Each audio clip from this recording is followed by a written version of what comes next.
எப்பன்னு சொல்லு, நான் பேசுறேன்.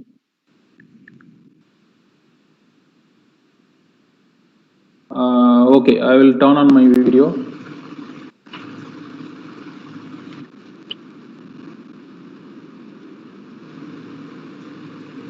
Okay, let me know once you put it in live. I will say good morning, hi, hello.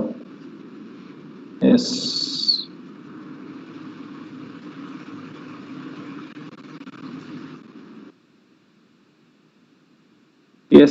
Yes, ma.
during the event and would also request not to on your video.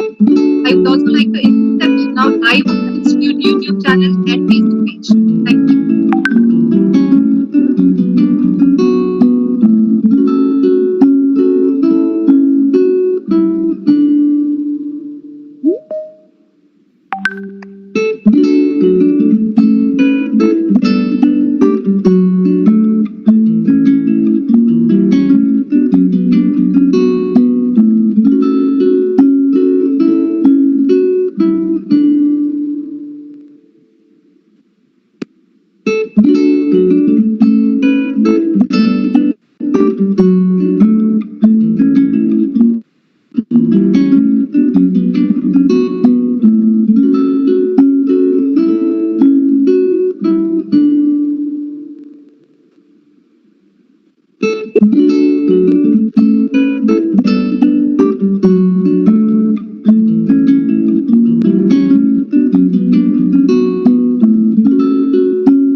I would once again welcome you all to Hindustan Institute of Technology and Science.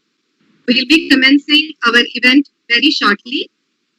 I would again request all the viewers to be on mute and not to on your camera during the event. Thank you.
You ask PC second mobile number.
It's time for us to start the event.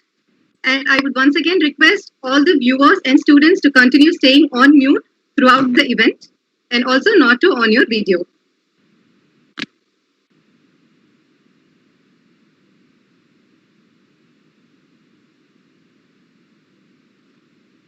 A very pleasant morning and thank you to one and all virtually present here today.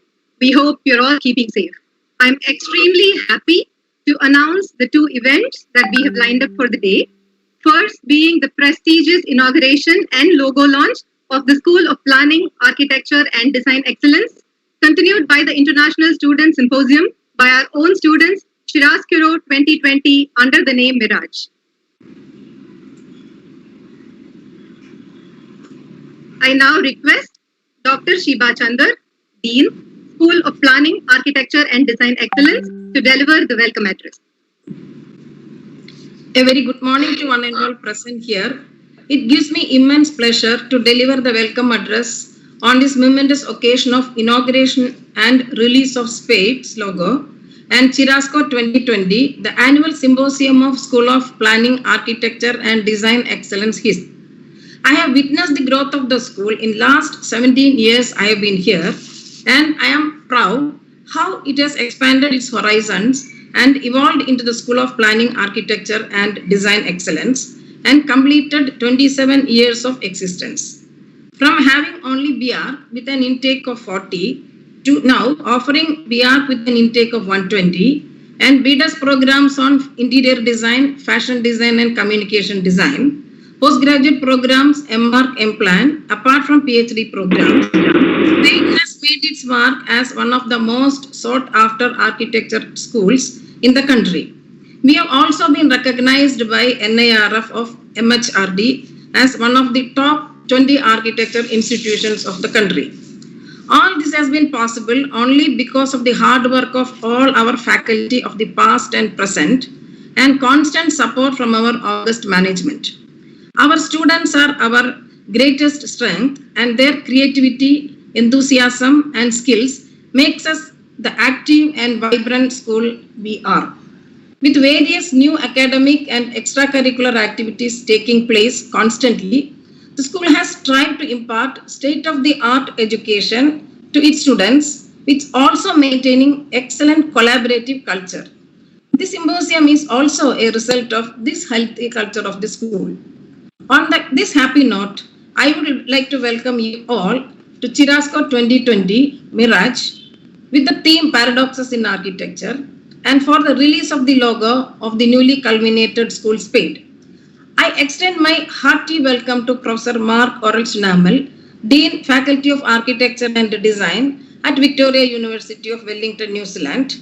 Our association with Mark has been long one since we conducted International Conference CADRIA 2012, and the association is still continuing. Warm welcome to Dr. Anand Jepka Varghese, Pro-Chancellor, for spending his valuable time with us. I would also like to welcome Mr. Ashok Varghese and Dr. Abhisam, Directors of this institute. I take this opportunity to thank them all for the support extended from the management. I welcome Dr. Alexander Jesdasan, Pro-Vice Chancellor of HITS, and Architect Varghese Suman, Distinguished Visiting Faculty, SPADE HITS. It's my pleasure to welcome my own student, Architect Anuda, an alumnus of SPADE, who is founder and filmmaker at Curioser. I am thankful to other speakers, that's Professor Doherty from Harvard University, Architect Sheila Sri Prakash, Architect Brinda Somaya, and Architect Anthony Ko, who is from Hong Kong, for being part of the symposium. I would like to cordially welcome all members of the Architecture, Planning and Design fraternity joining us today for CHIAROSCURO 2020. I am sure the symposium with this unique theme and a stellar lineup of speakers will be a valuable experience for all of you.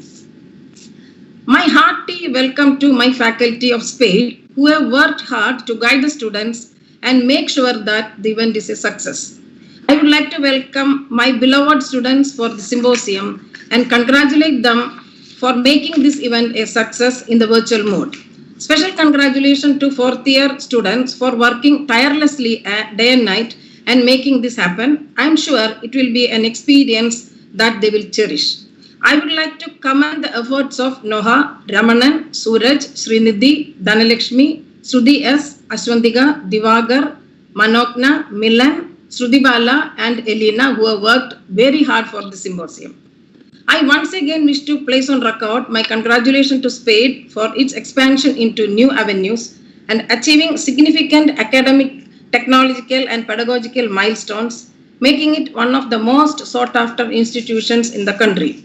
Once again, I would like to welcome you all to CHIAROSCURO 2020, and I am sure that every one of you shall be impacted by the quality sessions and events planned for the next 2 days. Thank you all once again. Thank you, ma'am, for your wonderful insight into our exciting journey.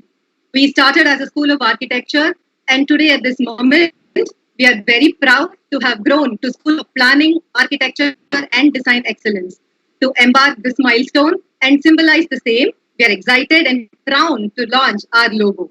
Without any further delay, I now request our most respectful Dr. Anand Jacob Varghese, Pro-Chancellor, Hindustan Institute of Technology and Science, to deliver the presidential address and graciously inaugurate this milestone of our journey and launch the logo of SPADE, School of Planning, Architecture and Design Excellence.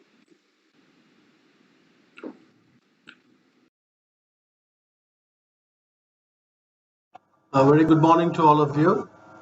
Respected Dr. Elizabeth Varghese, Chancellor of Hindustan Institute of Technology and Science, the Director, Mr. Ashok Varghese, the Pro Vice Chancellor, Dr. Alexander Yesudasan, the Chief Guest, Professor Mark Aurel Schnabel of the Victoria University of Wellington, New Zealand, our eminent speakers for this morning, Gareth Doherty from the Harvard University Graduate School of Design, Mr. Anthony Kao, the architect from Dilemma Studio, Hong Kong, Sheila Sri Prakash, founder of Shilpa Architects, Chennai, Dr. Shiba Chandar, Dean, School of Planning, Architecture and Design Excellence at the Hindustan Institute of Technology and Science, special guests, delegates, faculty and students. I'm indeed happy to be on the virtual screen this morning to address all of you on the occasion of the annual Symposium Chiaroscuro 2020, organized by the School of Planning, Architecture and Design Excellence at HITS. The School of Architecture and Design and Planning has always proved their dedication and professionalism by pushing the boundaries of technology. In order to become future ready and drive digital transformation, academia and industry have come together at this conference to deliberate and share knowledge about the current trends and recent technological developments in architecture. The theme of the symposium, Paradoxes in Architecture, is very stimulating and will definitely whet the participants' appetite for knowledge.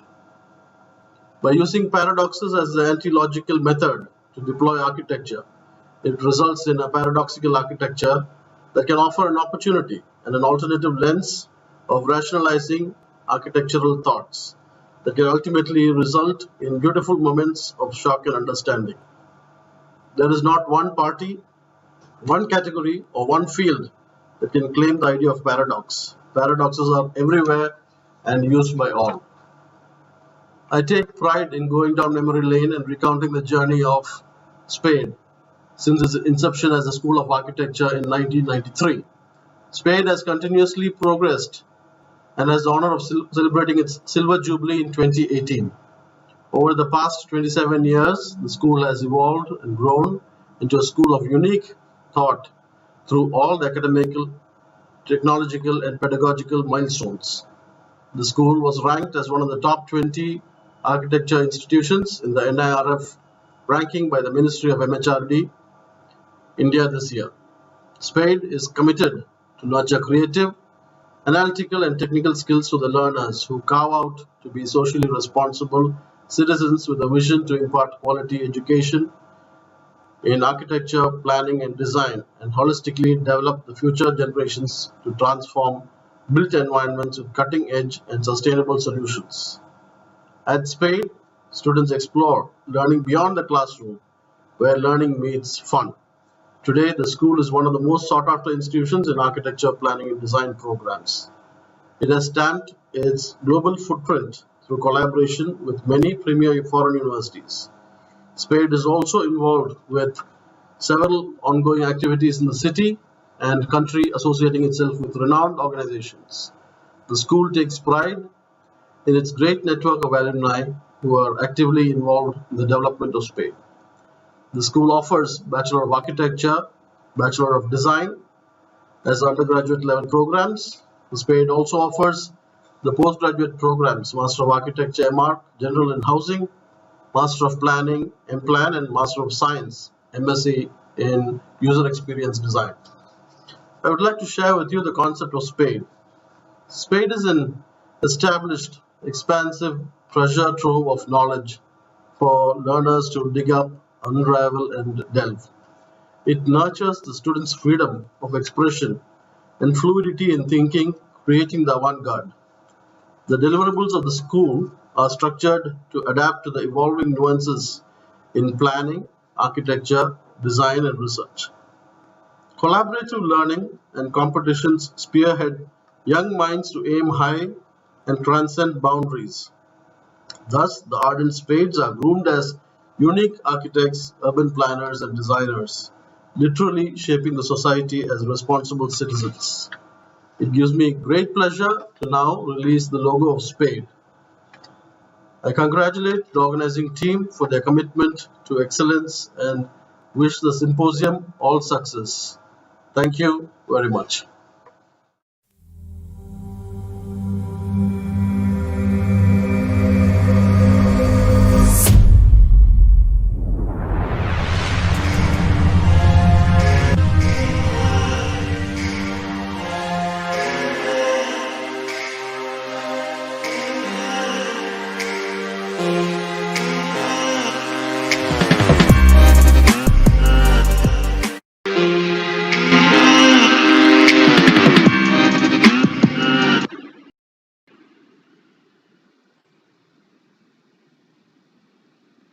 Thank you so much, sir. I am glad to announce that our SPADE logo design competition was won by our own student, Mr. Ayush Bipin of 4th year BR, along with two other shortlisted entries, Ms. Ayana George and Mr. Monish Kumar of 5th year BR. Winner and the other two shortlisted entries will be rewarded with cash award and an appreciation letter. We all know that Hindustan Institute of Technology and Science have signed many memorandum of understanding with many prestigious institutions across the globe. Yet another feather in its cap, we are now pleased to announce the exchange of memorandum of understanding between School of Planning, Architecture and Design Excellence, Hindustan Institute of Technology Science, and Faculty of Architecture and Design, Victoria University of Wellington, New Zealand, represented by its Dean, Professor Mark Shanavin.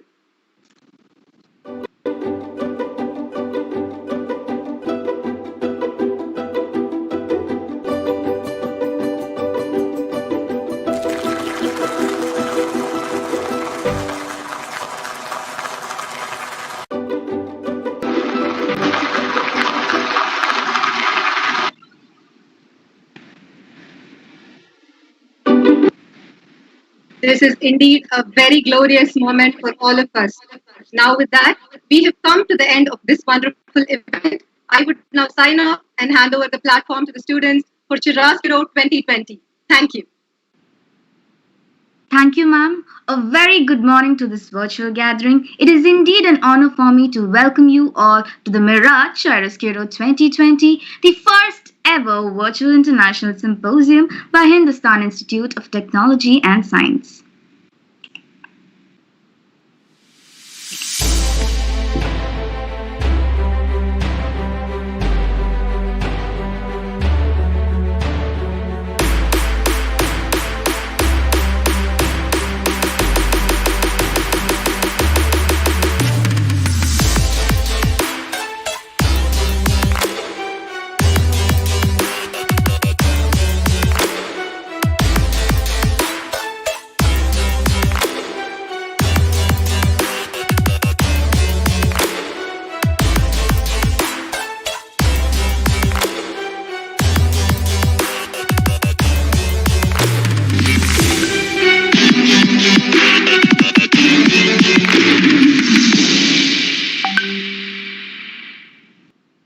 Now, to give a brief introduction about CHIAROSCURO 2020, I now call upon our student president, Mr. Noah Tanangadan.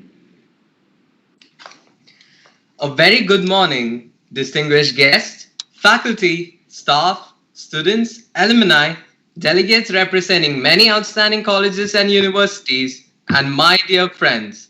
Thank you for your presence today. I'm extremely grateful to each one of you. As you all know, we are here to celebrate the 2020 edition of Chiaroscuro series Mirage with the theme Paradoxes in Architecture. Student Symposium is such a celebrated day every year for the School of Planning, Architecture and Design Excellence. This year, it was a bit challenging because of the pandemic situation, but it hasn't let down the energy of our Spade family. We soared above by conducting the first ever virtual symposium with YouTube live streaming. This year, we came up with a novel theme, Paradoxes in Architecture. A paradox is a statement that contradicts itself, a remark that should be examined closely to provoke the mind to think about what is not usually directly legible.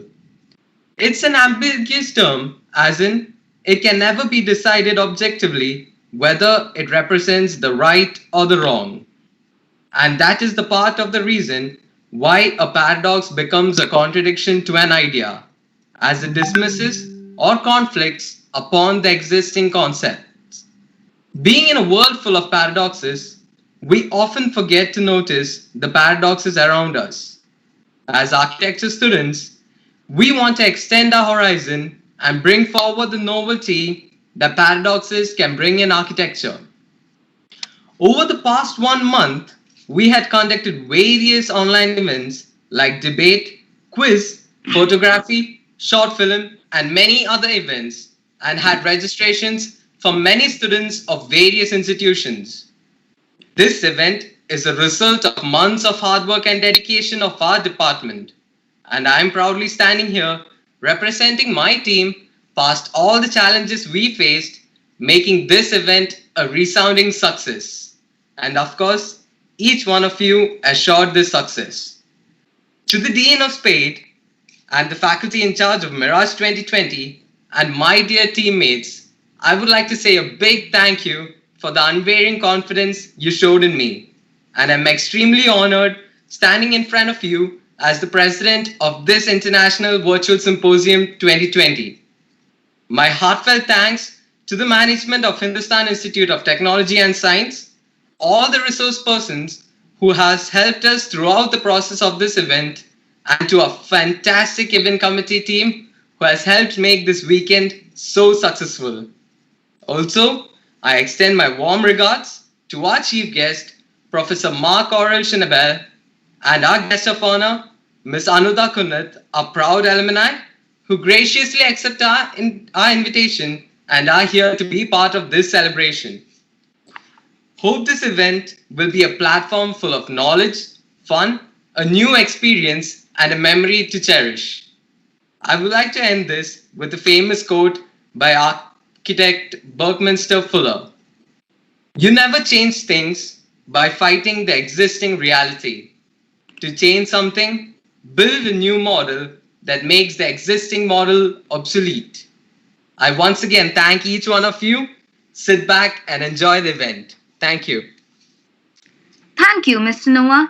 As a part of the Chiaroscuro event, every year we release a souvenir, and this year the much awaited souvenir is being released by Mr. Ashok Verghese, Director of Hindustan Institute of Technology and Science.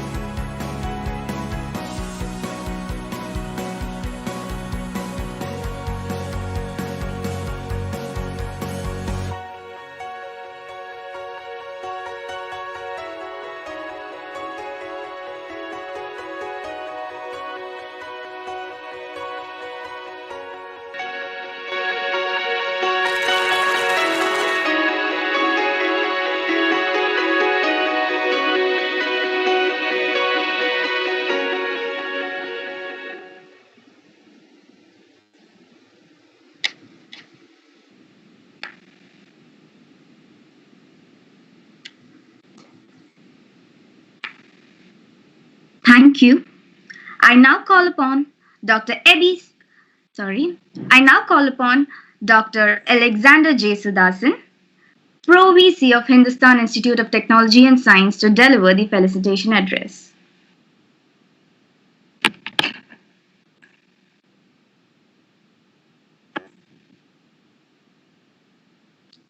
You have to switch on the microphone, please. Sir, you are on mute. Good morning to each one of you, and good evening to our chief guest, Dr. Mark Aurel Schnabel, the Dean of the Faculty of Architecture and Design, Victoria University of Wellington, New Zealand, our most respected Chancellor, our respected Pro-Chancellor, Dr. Anand Verghese, our Director, Sri Ashok Verghese, the Dean, Dr. Sheba Chandar, and my very respected line of speakers who will be delivering from different places, and very especially our alumna, Ms. Anuda Kunat, and also a distinguished speaker from the Harvard, and very especially the president of this association, represented by students. In fact, I'm elated on seeing the vibrant features of the students of the Hindustan as they speak to us, I think, on the virtual mode. First of all, my congratulations and appreciation to this school, because if I'm right, they are appearing in their new avatar. I think the new name Spade, I think, is the new avatar of the school, and I would like to congratulate all those concerned who have been responsible for the rechristening of the school. Secondly, I would like to compliment the student leaders, the key people who have been involved, along with the faculty, in organizing this international student symposium, CHIAROSCURO 2020. In spite of the challenging situation that we are all facing, I'm sure that the students have not taken it lightly, but have taken it very seriously in lining up the different events for this great symposium.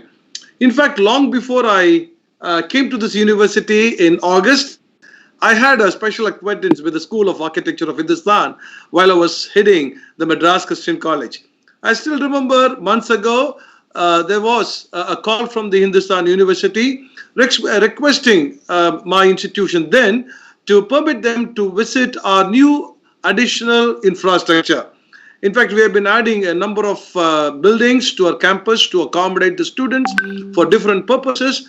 And the one that attracted Hindustan was the student center, the food court in the Madras Christian College. And in fact, they came there to spend only about an hour. I think Dr. Shiva would remember. But then as they were there, they wanted more time to visit. They wanted more time to look at the building on the different, because it was a different building. It was I would say, a paradox, I think, in architecture. It was an out-of-the-box thinking of the plan. So they requested for a little more stay in that particular place. And I was all the more happy, because if someone has come to study, I think it's not just hours, but then days that they can spend in any campus that is of interest to them. So I permitted them, and also I think organized some snack for them to spend a little more time at that particular place. Because wherever there is fire, wherever there is interest, I think we are always there with them. And therefore I had a very splendid opportunity before I joined this institution. Now, paradoxes in architecture, a theme by itself, is very lucid, is very impressive, and it definitely would win the admiration of all those concerned. And you have picked up people to speak, who are specialists in their own area. The very presence of Professor Mark in our virtual mode reflects of a strong bonding with our institution, which began about 8 years ago. And we are very happy and delighted to have him on the virtual board. I'm sure that before long, you'll be able to have a physical meeting to exchange ideas, to share knowledge, and to contribute immensely to the growth of architecture. Architecture, I think, in Hindustan is a very special school, because it is one of the schools, of the many schools that you have in this campus. And as was pointed out repeatedly earlier by the earlier speakers, that it has carved a niche. It has put its name in the map of India. through the NIRF ranking. It is one of the top 20 schools of architecture in the country, which means it is a feat very difficult to achieve. And this school has really made it. And as I was been navigating on the campus, I myself have found that the School of Architecture, I'm sure, with the architectures that were involved in the buildings, have made a mark on the infrastructure that you find, especially the founders block. And many other areas that you find, I think it has the touch of the School of Architecture. I would like to compliment them. And this is not the finality. I think the School of Architecture should go beyond some of these areas in order to make great productions, productions that are unparalleled, that are unique, that would speak of the language of Hindustan wherever it is placed.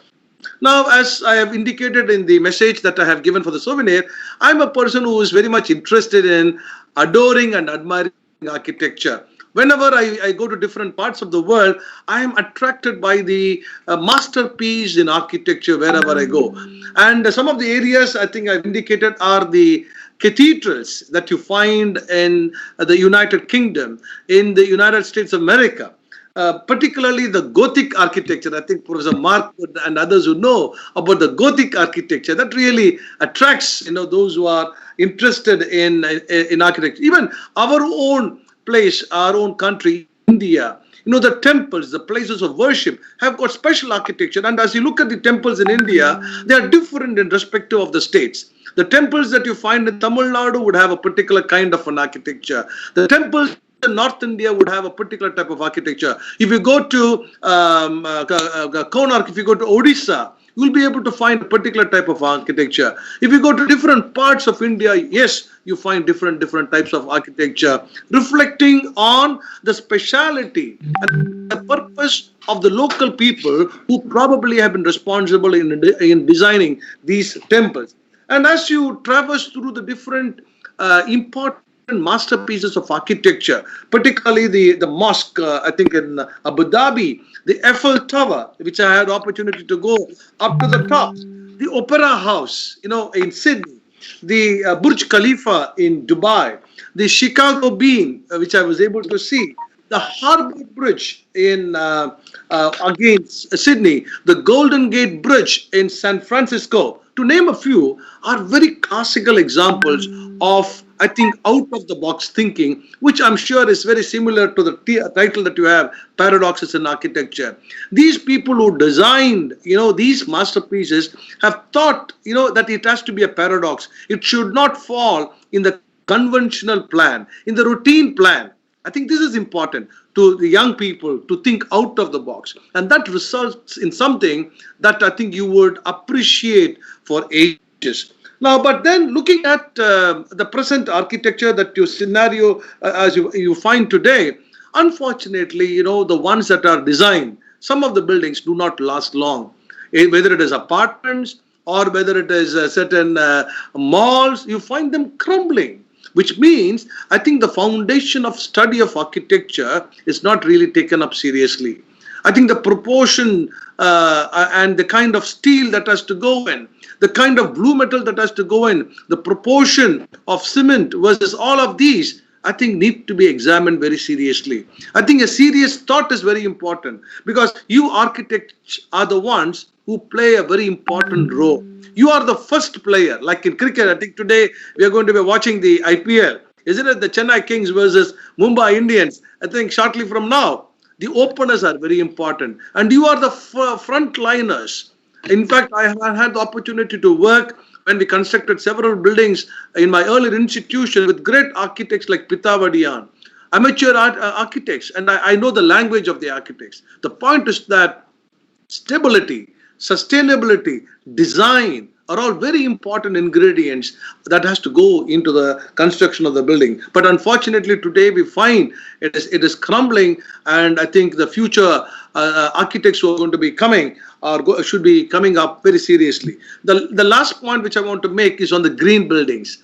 I think green buildings are coming up, quite popularly. As you look at some of the apartments on the outer ring road near Porur and so on, you find a layer of green belt. Because you know pretty well, as you go up in the sky, the amount of oxygen available is reducing. In order to top it up, supplement, I think green plants are occupying certain floors so that it will be able to provide the extra oxygen that is required. OTS, open to sky, are very important because that would lessen the energy consumption. And therefore, I think as we move on, we need to think out of the box, deviate from the original conventional kind of a thinking so that your buildings are ecologically sound. They are green buildings and it is strong and stable, and it should be there, like the old buildings that are still there for thousands of years. I think I wish the International Symposium of Students the very best. I would like to thank on behalf of our university, our international speakers, Professor Mark and the professor from Dougherty from Harvard. And I would like to compliment Madam Sheba Chanda, the president of the association, and the student leaders. All the very best. I am sure that you are going to be very excited through these the presentations, and you'll be able to capture new thoughts from the discussions, and you'll be able to apply them as you plan to build not only build your future, but also the buildings that you're going to be handling in the days to come. Thank you and God bless. Thank you so much, sir, for your enthusiastic and inspiring words. Next, I would like to call upon Dr. Eddie Sam, Director, Hindustan Group of Institutions, to deliver the felicitation address. Respected, am I audible? Yeah, you're Yes. audible. Respected Chancellor, Pro-Chancellor, Director, Pro-Vice Chancellor, the Dean of the school, Professor Verghese Uman, eminent speakers of the day, and the sessions to continue. And my dear students, good morning to all of you. Good morning. I'm very happy to be a part of this inaugural session and the symposium today. At the outset, I would like to congratulate the organizers in getting the best international professors and professionals to deliver the lectures on various sessions. After the launch of the school in 1993, with 40 students, just 40 students, one batch, now we have celebrated our silver jubilee 2 years back, and today we have many verticals, and we have 3 batches of bachelor program, and then 3 master's program. Apart from that, we have started design programs, Bachelor of Design and Bachelor of Interior Architecture. And today, this is a befitting occasion to rename the school as a school of, because recently we have started the planning and design along with architecture. So this is a befitting occasion where we are renamed the school as a school of architecture, planning and design excellence.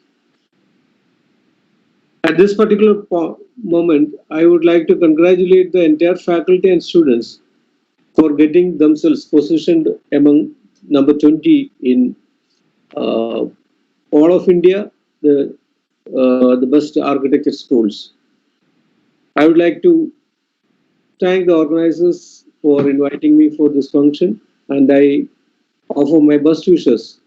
And I'm sure that these deliberations will be meaningful and will increase your insight into the various aspects of this architecture. Thank you very much, and wish you a very promising day today. Thank you. Thank you so much, sir. We also have Architect Verghese Uman, Distinguished Visiting Faculty of Spade, Hindustan Institute of Technology and Science, delivering his felicitation address.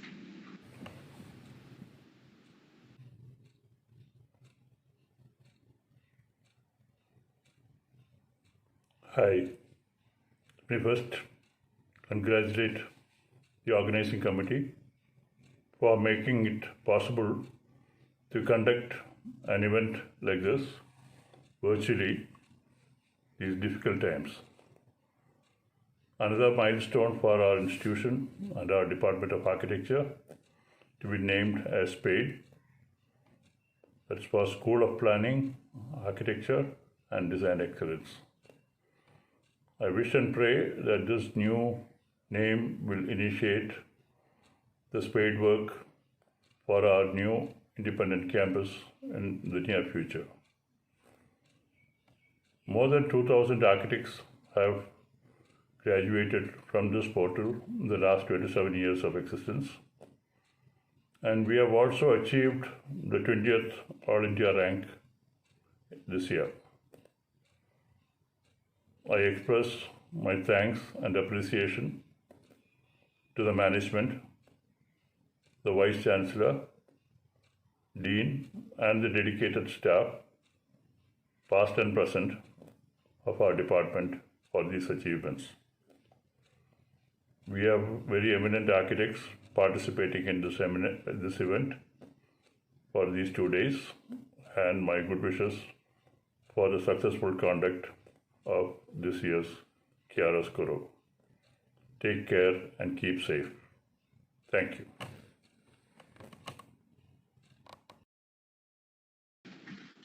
Thank you so much, sir. Now, it is an absolute pleasure for us to invite our guest of honor, Architect Anuda Kunat, alumnus of Hindustan Institute of Technology and Science. She's also a filmmaker at Curiosa, Kerala, and we are proud to have her address the crowd. Ma'am, please. Hi. Am I audible? Yes, ma'am, you are audible. Let me begin by thanking Hindustan University for having me here today. The few weeks after I was invited to be the guest of honor have been very introspective. Being an alumni, the irony did not escape me that I am here as a filmmaker and not an architect. Also, I think we were a batch which gave Sheba ma'am a hard time. Nevertheless, when the organizing committee told me that the theme of the symposium is paradoxes in architecture, it all fell in place. What a fantastic way to showcase this theme by having the guest of honor who is a paradox, an architect who is a filmmaker. Jokes apart, after completing my architecture education here, I went on to study film at the National Institute of Design in Ahmedabad. And my lessons in architecture here made this transition very easy. I say transition and not jump to films for a reason, because as I see it, only the end product seemed different to me. I see film as design, and the design aspects of both were very similar. That said, there is a famous saying that you can take the student out of architecture, but not architecture out of a student. I made that up, of course. But it's true, at least in my case. It has very evidently seeped into my work, making my film stand out, in fact. In my graduation film at NID, I used architecture as a backdrop to convey the mood of the characters. For example, we filmed a scene at the Tagore Memorial Museum by B.V. Doshi. It is a large, chunky, and it's brutalist, and it has these folded concrete plates on one side. So I used the rawness and the scale of this to match the character's emotion, because that particular protagonist was feeling lost and he was sensing danger. So it looked as though the facade was, ominously looming on him. Or the same concrete, which was very fluid and sensuous at the Hussein Doshi Gufa, became the place where lovers met. So the fact that I used these structures in this way, even though this was a folktale from Kerala, made my film much more appreciated, and because typically it would have been shot in a more, in more traditional Kerala settings. So from architecture being metaphorically used in my films, to my work now literally being a lot of architecture. I do films for sustainable resorts and films for Beautiful Homes, which is a digital magazine by Asian Paints, spearheaded by the former editor at Architecture Digest.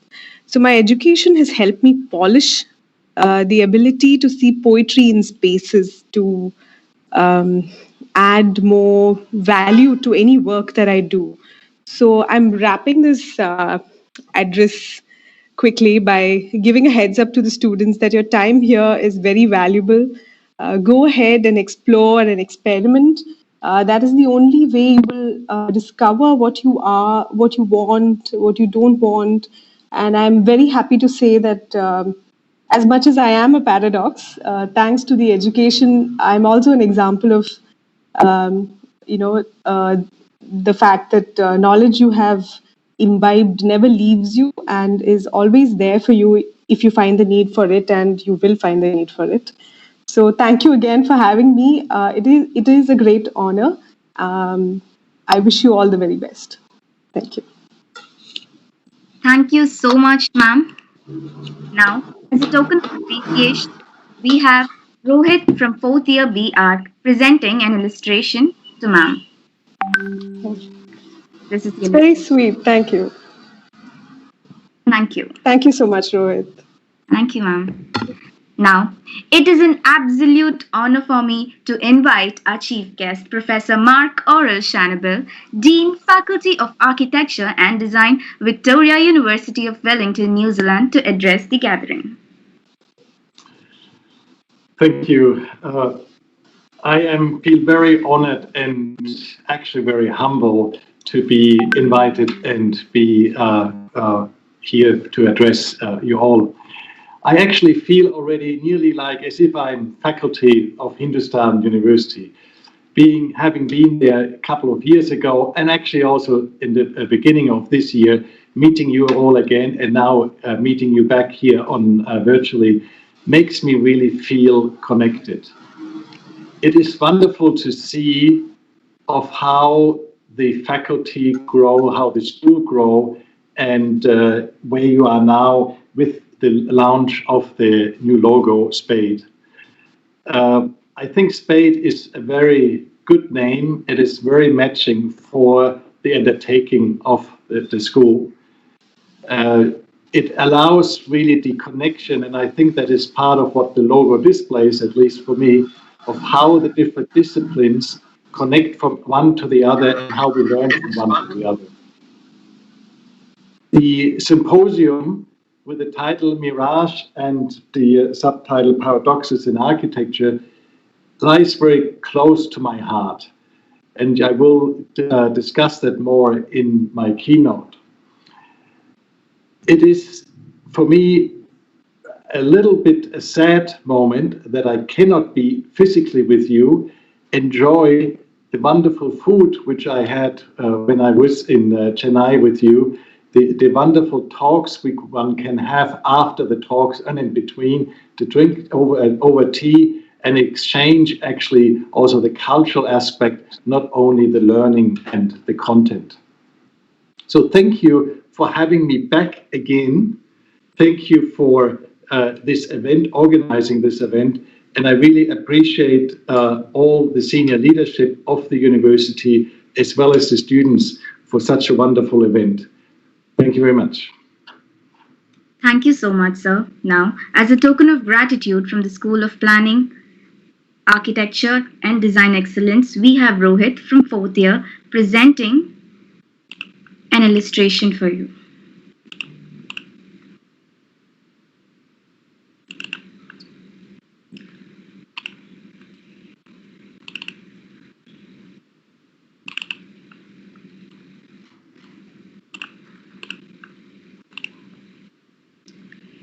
Sorry for the delay. Yes, here it is. So this is the illustration by Rohit Kumar from 4th year of VARC. Oh, thank you. Very nice. Perfect. Thank you so much, sir. Now, I call upon our student representative, Ms. Manogna Saipadi from 4th year, to deliver the word of thanks. Good morning, ladies and gentlemen.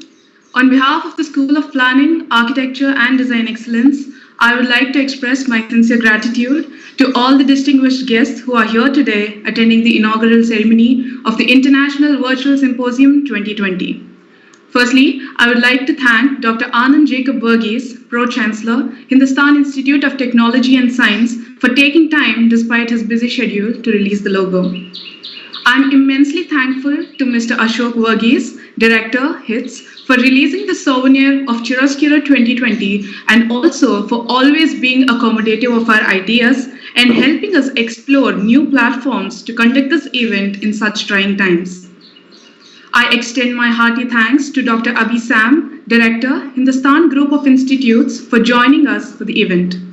I also thank our Pro-Vice Chancellor, Dr. Alexander J. Sudasan, for accepting our invitation and being present with us today. Further, I would like to express my sincere thanks to the chief guest, Professor Mark Aurel Schnabel, guest of honor, Architect Ananda Kunnath, and the speakers, Architect Anthony Ko, Architect Sheila Sriprakash, Architect Brinda Somaya, and Professor Gareth Doherty, who have graced the event with their presence. I'm sure this is going to be a one-of-a-kind event with an enormous amount of learning. I'm very grateful to Architect Chris Singer, Architect Murali Murugan, and photographer cum Professor Giovanni Haninen for accepting our invitation and letting us interview them virtually during the past week. It was indeed an amazing experience for all of us. I would also like to extend my gratitude to our respected Dean of SPADE, Dr. Shiva Chanda, for helping us out throughout the event and for consistent guidance and constructive criticism. We have been fortunate enough to be backed by a team of very motivating and affable professors who made themselves constantly available at any time of the hour to organize the event. An event of this dimension cannot happen overnight, and it needs meticulous planning and execution and an eye for detail. I would like to thank the entire team of fellow students for their active involvement and always willing to put their best foot forward. Finally, the wonderful audience who have turned up in such overwhelming number, we thank you very much for your patience and cooperation. Thank you one and all.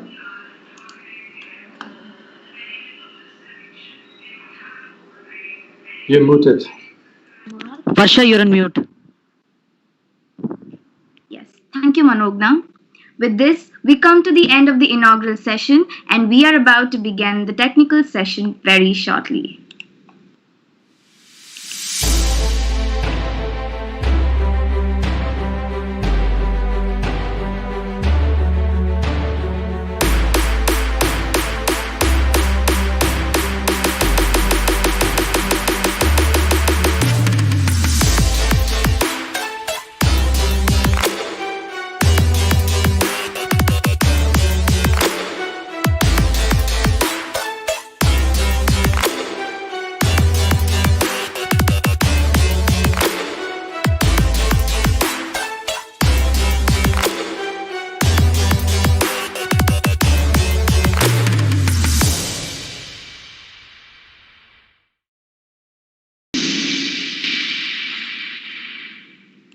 With this, we come to the end of the inaugural session, and I thank all the guests for coming and gracing the event. Thank you so much. Now, we begin the technical session with our first keynote speaker. To introduce him, trained as an architect, he is a leading researcher and an academician in the field of architectural technology. He has taught and worked in Germany, Australia, and Hong Kong for over 30 years, and since then has become highly recognized for his work in the areas of computational design environments. He is a principal investigator of the National Science Challenge, Better Homes, Towns and Cities, researching in the fields of augmented and virtual reality, digital heritage, parametric design, and intelligent cities. He publishes extensively internationally about novel that has established the Digital Architecture Research Alliance, DARA, and the online social network Urban Digitalix, connecting professionals and researchers in innovative digital spatial design.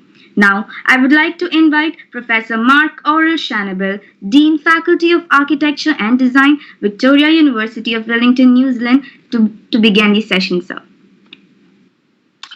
Wonderful. Thank you for your kind introduction. And I will now directly jump into and share the screen so that we know what I'm more talking about. Okay. I titled my talk Geheimnis. Geheimnis is a German term for secret, you probably also could say for mirage, for something which you just have discovered, and you want to share. I bring now a couple of slides and text which I presented last time half a year ago to you, but I think they are fundamental for the talk to set the right tone of the work which I want to present to you and the work which I'm doing. Digital technologies are not a tool, but they are a way of thinking about design. And this becomes very crucial that we are not only a slave of what design is, what the tool can do, but that we can have an understanding. Mark, sorry to interrupt. Mark, PPT is not visible. Slides are not visible. Okay, then I try that again. Thank you for letting me know.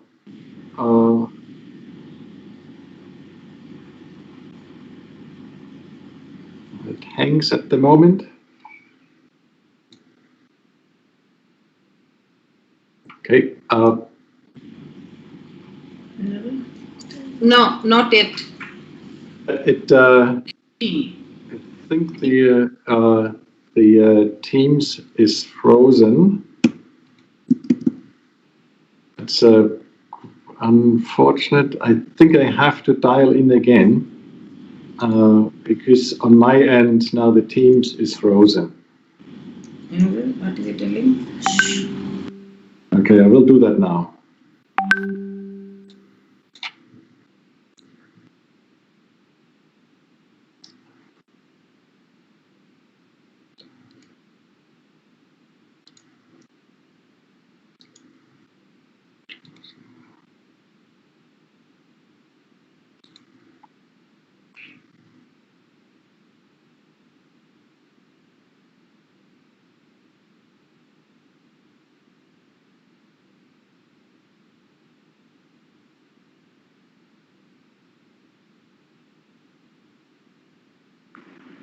Sir, I think you're sharing, but the file which you are intending to is not getting shared probably. You're selecting your choice, you're selecting the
things in that short time. But the work in which we are here is around using technology, digital tools as an instrument in our communication with design. So it is about not that we execute what a particular software can do, but that we actually produce something which we want to do and where we can see the technology and the instruments around us as a partner in design. Now, that quote is actually a quite interesting quote, especially for designer, architects, planners, that a change is everywhere, a change is anywhere. It is also about our environment. A city never sleeps, it never stops. When I visited you half a year ago, we were in a very different world as which we are now. And in the next half year, again, we are a different world. How can we react to this change in a meaningful way so that the change and our contribution remains valid and remains contemporary?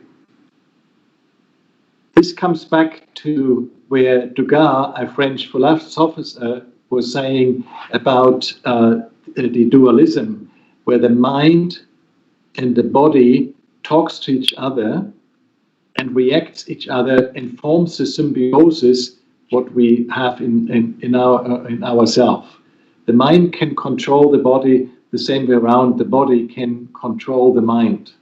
So how can we find the balance in that one, and how can we develop that in our working environment, where we have on one hand the virtual environment, the digital tools, the ideas, on the other hand the constraints of reality and things what we want actually design.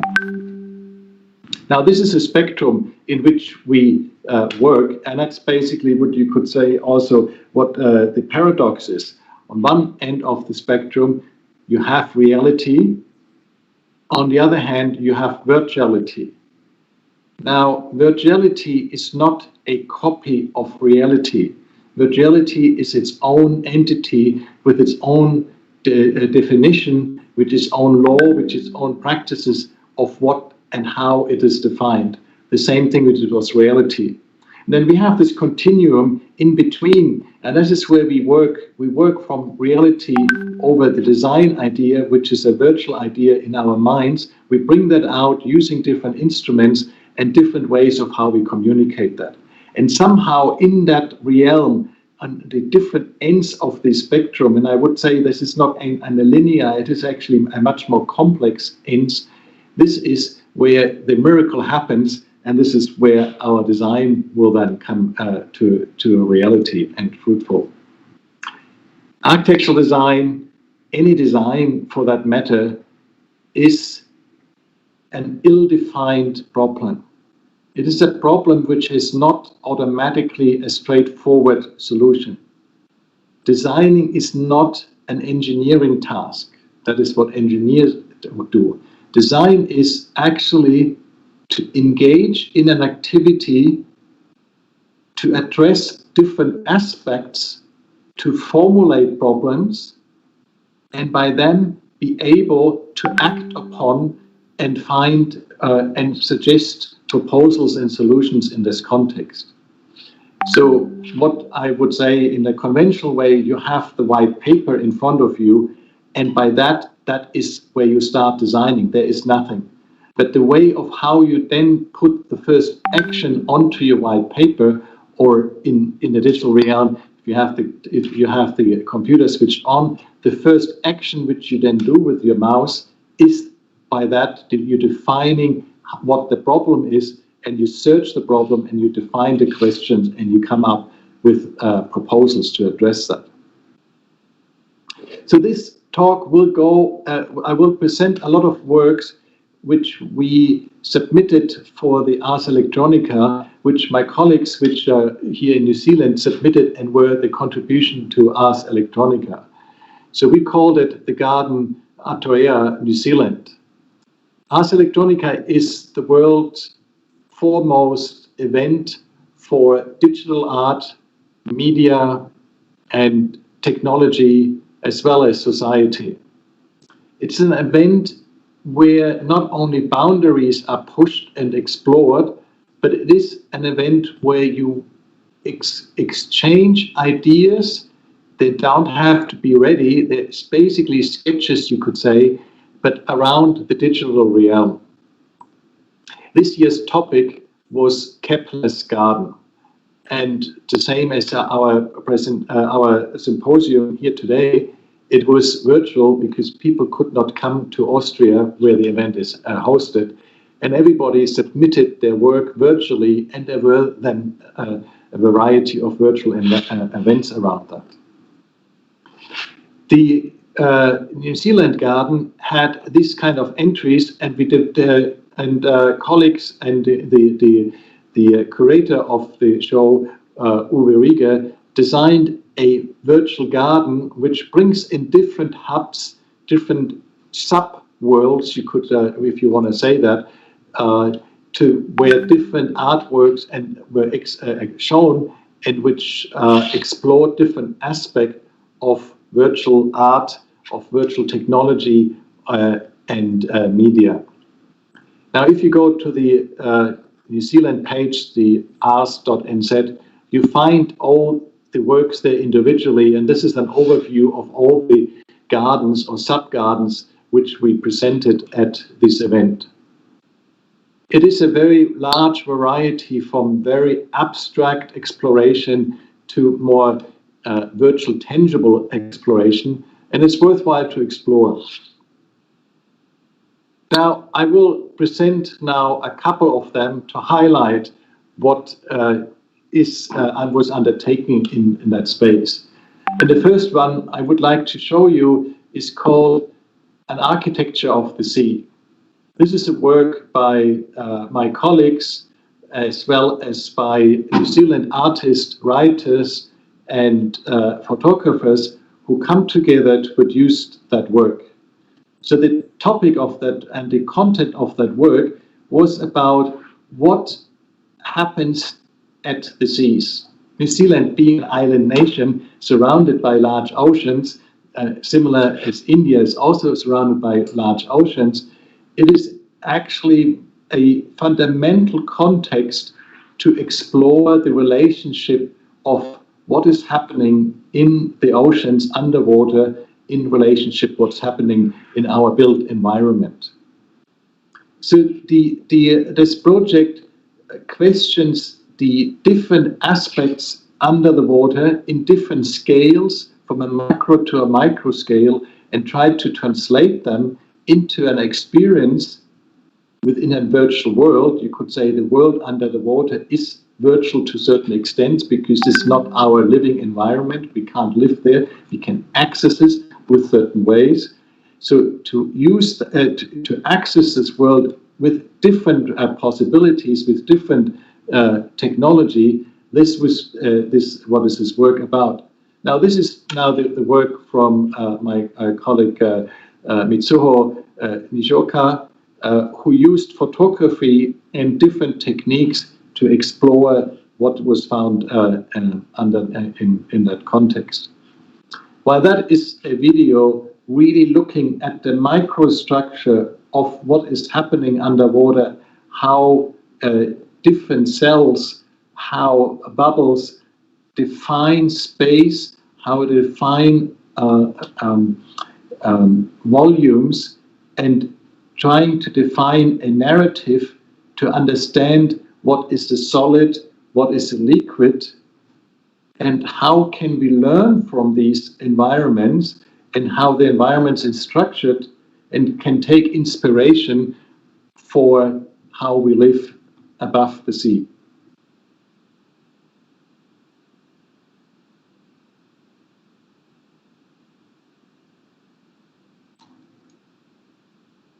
Now I take you to the hub, and the virtual environment of how that was presented was in a Mozilla hub, which is a virtual environment where you can put different objects and sounds, installations in there, and it allows you to go interactively 3D through the space, as similar as you would go through a real exhibition.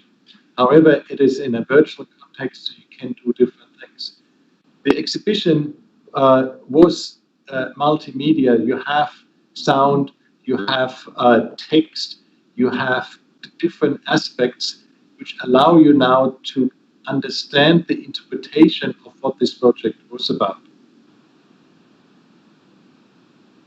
What the crucial part of that design is, it is really a multimedia and a holistic approach of where the sound, the readings, the poetry, the sound underwater, as well as the visualization, here the poetry comes together and forms an overall aspect of everything together. So you see different aspects, you hear them, and by collecting them, going through this environment, it suddenly fills you with the whole message of that exhibition.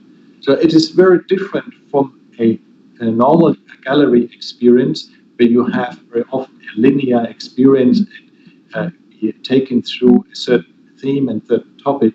Here it is really the collage and the bricolage which everybody can explore in their own way, and by that you scaffold an experience around what that work is about.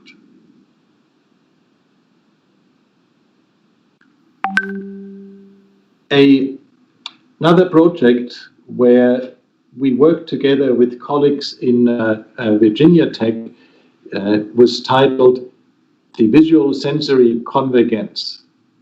And this project tried to explore from a very different angle the boundaries between virtual and reality.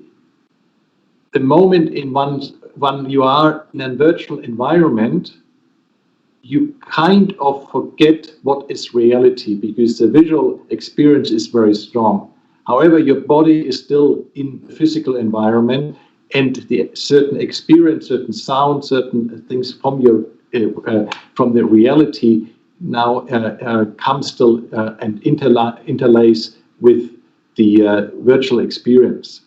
Now, taking that to account, the colleagues developed a fairly visionary environment where you can go through. You have different elements within, and you can interact with these elements. However, the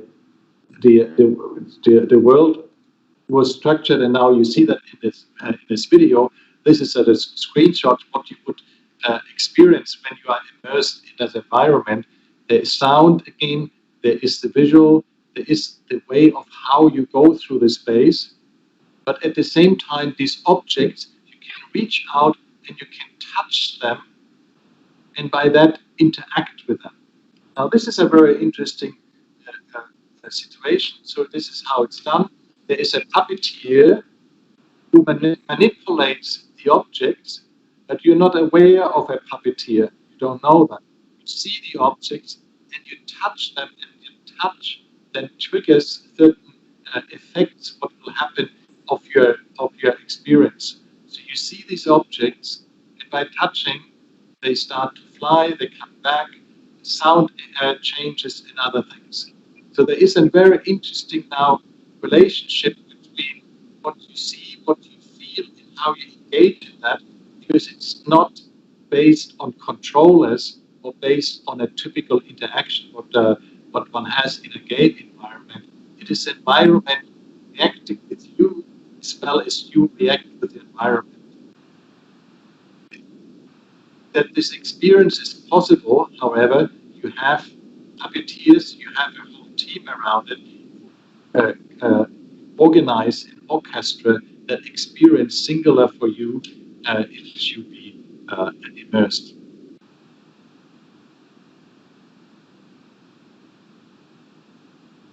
Now, the next body of work, and I title it the same as my talk, was Geheimnis, again with a whole team of people, where we now generate an environment where we tried to explore the sense making of our reality. As I said, the Geheimnis, the secret, is something which you discover and you maybe want to share with certain friends, with certain things, suddenly you realize of how your environment works. You have certain knowledge which you freshly gained and which you treasure, and it becomes important for you. That's why it's geheimnis. You have to. It's a secret. But at the same time, the magical aspect of that discovery, with whom you share that and you share that, this is something what I would put also forward for a virtual environment, something which we explore, we treasure of what we found, and we want to share that with our friends, with certain people, and have there that engagement to demystify the intangible world and explore the sacredness and the environment. This is how the space looked like.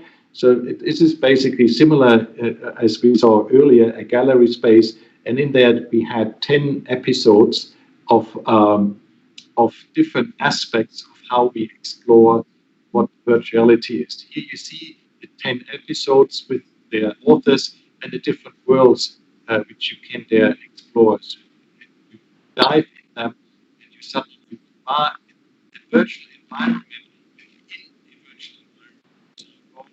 Similar like the dream of Inception, or the dream in the virtual environment.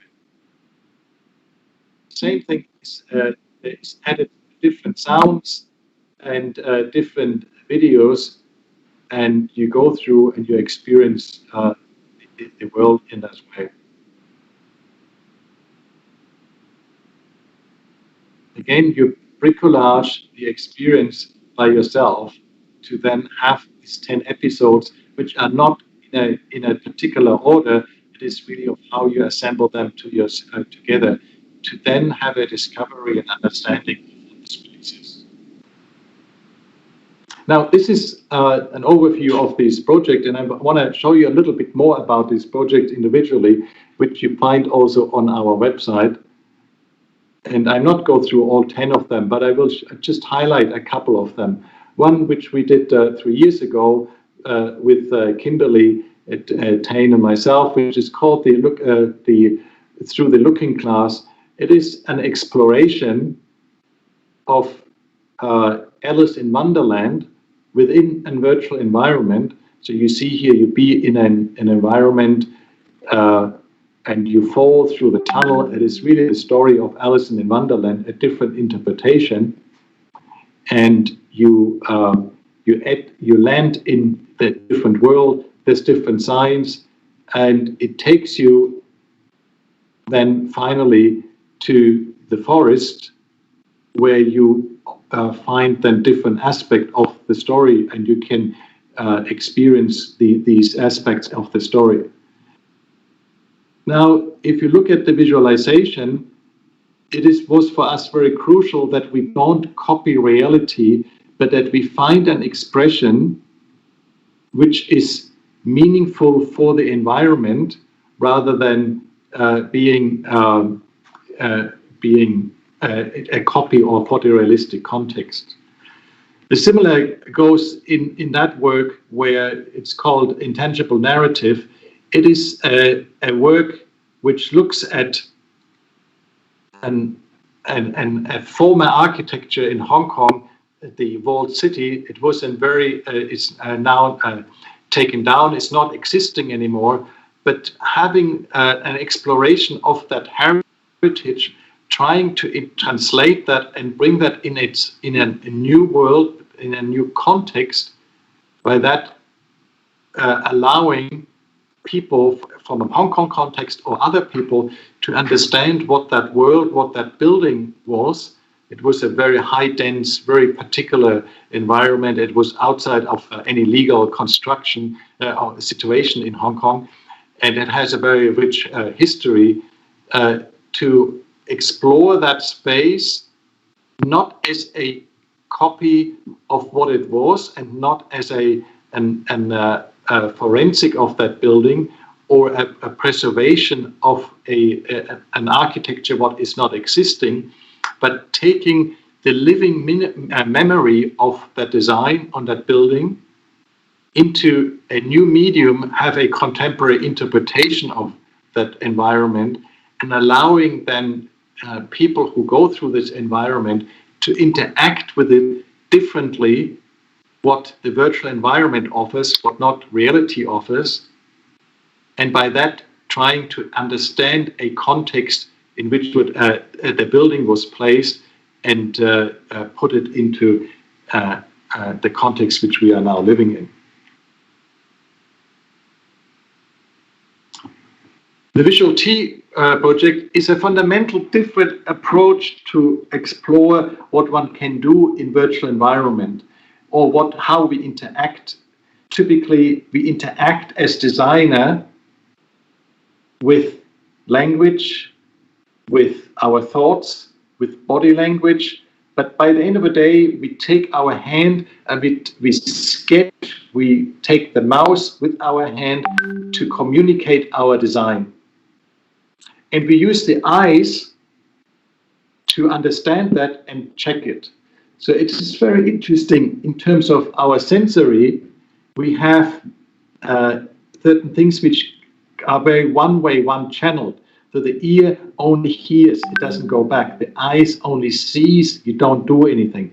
The hand, maybe you can feel and you can do things. So there is a very interesting interaction how every of our senses and part of our body is in charge of one function to operate. And then in the symbiosis of it, you work together. Now, if you question that and say, can we actually do something with our eyes? Not only looking, but can we, by looking, actually start to design? And now this is what you see here. Everything what is what's happening here is tracked by your eyes. Only by looking, these geometry and this design is happening. Now it is very crude, and it is it's not that refined as you would do with a pencil and your hand. But it is a very different exploration. What your eyes are for, eyes are not consuming, eyes are actually now generating. And you have, while you generate, at the same time, the feedback of the experience of what you do. So it is not going through a different sensory experience. So the hand does something and the eyes is checking that, and in the brain things come together and you continue working. This one works at the same, basically with the same sensory with your eyes. It's the way the in and output happens at the same time. Sure, you use your brain at a certain moment to check what you do there, but that is a fundamental different aspect of what design or the engagement which can do in design. And that, again, is only possible in a virtual environment. And that is the strength to explore. We discover something which is unique to the environment and where can this bring us. In this project, Beyond the Portal, we try to explore what sacreds mean. What is sacredcy in a virtual environment? We have architecture, we have building, we have design, and depending on the look and the function, they become very important to have a very strong meaning what they are. So now if you put that in a religious context, the action of religious practice is very strong based on rituals, but it's also based on how the space around you is done. If you see, as you see here, a variety of religious buildings, you automatically understand what is the function and to a certain extent understand what is the action which happens in there, or what is the religious action within there. Now, if you try to translate that into a virtual environment, to explore what is possible in a virtual environment without copying reality. So it is not that we copy a church, a temple, or anything like this in a virtual environment and you go in there, but what can you design which is unique to a virtual environment, that one understands the same value, one gives the same value of sacredness, the same experience, and can practice certain and can undertake certain rituals.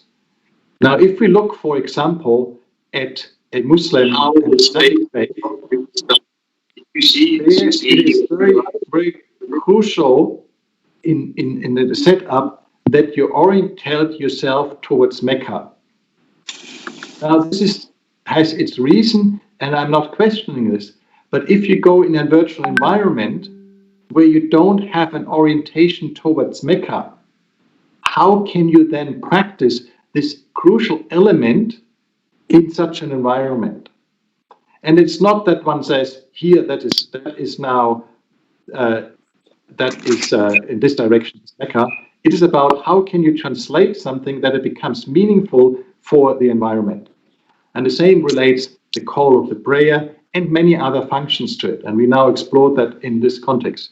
So the ritual of washing is very important to many religious practices.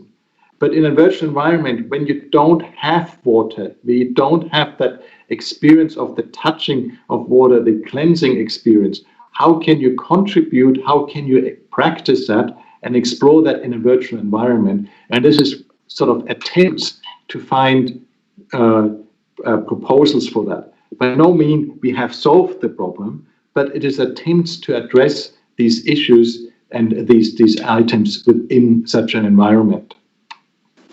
Now you see this ritual, that there was a call to prayer, there is the cleansing, the washing, and now you are in the religious space, and you want to now practice and have your communication in the religious space. So how can you now define that you feel that that what you do has the meaning and has why you do it in the first place?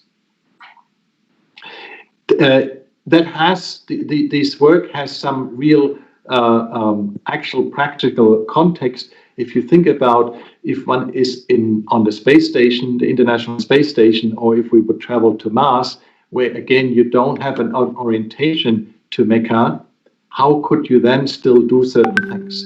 And if you are in any other religions, there are other practices. How can you translate these practices that they're meaningful and match the environment?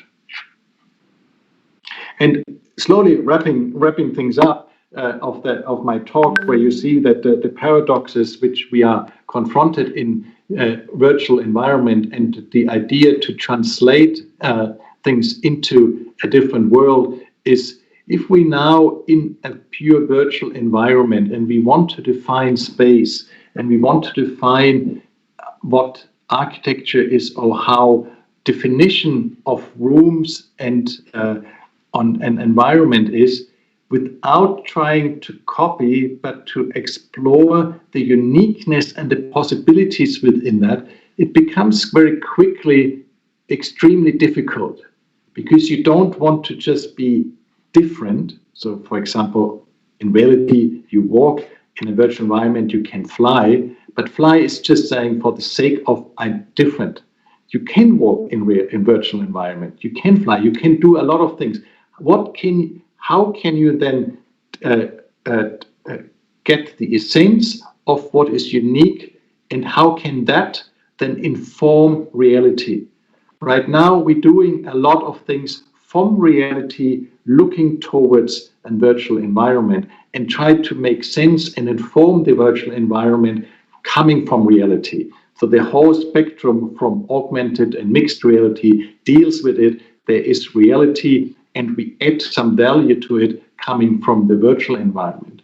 Now, if you turn that around and you look at from the other angle, if there is virtuality, how can that inform reality, and how can that change or influence reality? It becomes a very philosophical and deeper question. Now, this is now some visualization experience, and it really works with not on a screen. It works with a headset base, where you are really 3D surrounded by that, and you see a little bit from the distortion of that it is a 360 experience. But here it explores different aspects of colors, of form, of ways of how space can define, and elements within space without that they are a copy of an existing architecture. So you don't see a column, you don't see a door, a window, or these typical architectural components. You see aspects of definitions which are computer generated to define the authenticity within that space. Now, coming to an end, thank you for your patience. I show that slide again. I like that slide actually because when Corbusier went to Rome, and that is a sketch of Rome, he tried to interpret the full life of Rome, the complexity of a city of Rome, which is thousands of years old and is changing, is alive, in a sketch like that from an architectural point of view, from an architectural lens. And he says, well, all what I see in Rome are actually spheres and cylinders. So he doesn't say they are circles and squares. He expresses it at three-dimensional, but he reduces it to very simple forms, and he says it is about the combination of what you do with these forms, which makes a very rich and rich environment. But at the same time, he acknowledges with a sketch where he indicated what the river is and the water and so on, that it is not only these simple forms, it is a much richer element, and it allows us actually to contribute to this context. I want to thank the whole team at DARA who works on these projects over the year. This is, as you probably can appreciate, not very quickly done. I put here my colleagues, students, collaborators in this field. There is many more. I can't put them all on there. We work with different universities together, and I'm very proud now that we have with our MOU a closer relationship with Hindustan, and I hope that we can now explore certain things virtually, not only because we have today a virtual symposium, but actually how we can engage in an architectural discussion which enriches and informs reality of what we actually build, what is the impact of it while we work in our virtual environment. So thank you very much, and I appreciate your patience which you had, that everything crashed earlier, but I hope you could follow everything and see things. I appreciate that you had me today, and I look forward to the rest of the symposium. Thank you. Thank you so much, sir, for making us experience this visual treat virtually. We had indeed a very knowledgeable session, and we thank you again for your time and patience. Thank you so much. Now, we will be taking a few questions from the students. Attendees in the meeting can raise your hands, and attendees from the YouTube live session can comment on the comment session. Well done, Mark. Hello. Virgi is here. Nice to see Yes. you back. Yes, wonderful. Great to hear you. Yeah, good. Yeah, Well, thank- hope to see you soon back in India. Yes, I also hope so very much that we can come and continue our discussion. I really appreciate the time you spent with me last time, and also that you come and attend today. It's really wonderful. It's great to see you. I wouldn't want to miss it because I like to listen to you. Very nice. Thank you. Thank you. Do we have any questions? Attendees in the meeting can raise their hands and ask the question.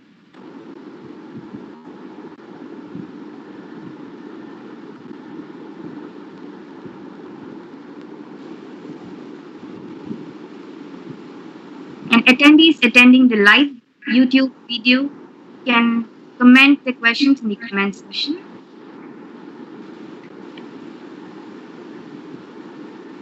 It was a wonderful session, sir. It happened here. Thank you.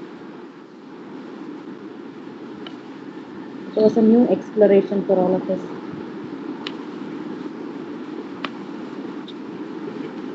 Thanks for your feedback. We have Manogna Saipadi raised a hand. I'm going to unmute her. Yes, can you unmute yourself and ask the question, please? Yes, thank you. Good morning, sir. Yeah, hello. Sir, I just wanted to ask, are traditional means of communication dying as a result of digital culture? And if so, is this a step towards the post-pandemic? I don't think traditional ways of communication are dying. I think they're changing. And if we look at how 20, 40 years ago, how we communicated, it was face to face. We wrote a letter, we draw a sketch or did a picture. Whereas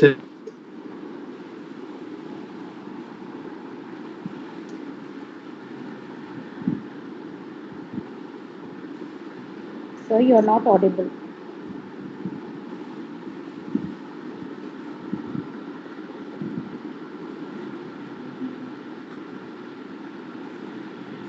Sir? You're not audible.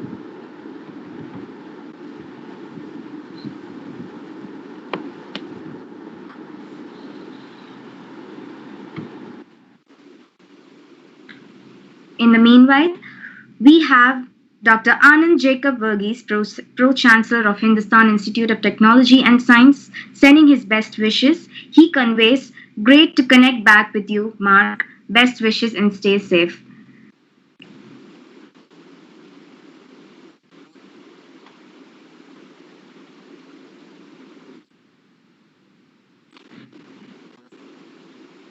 Sir, are you able to hear us?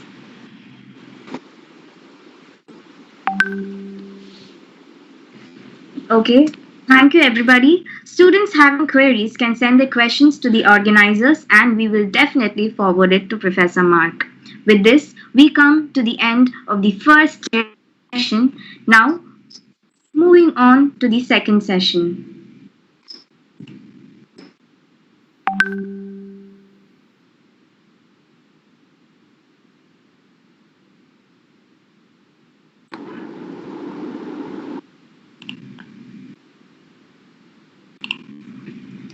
To introduce about a second keynote speaker, architect Anthony Coe is an artist and architect who focuses on the notion of paradoxes and tension between places, delineating and activistic properties of architecture through new and alternative preservation tactics.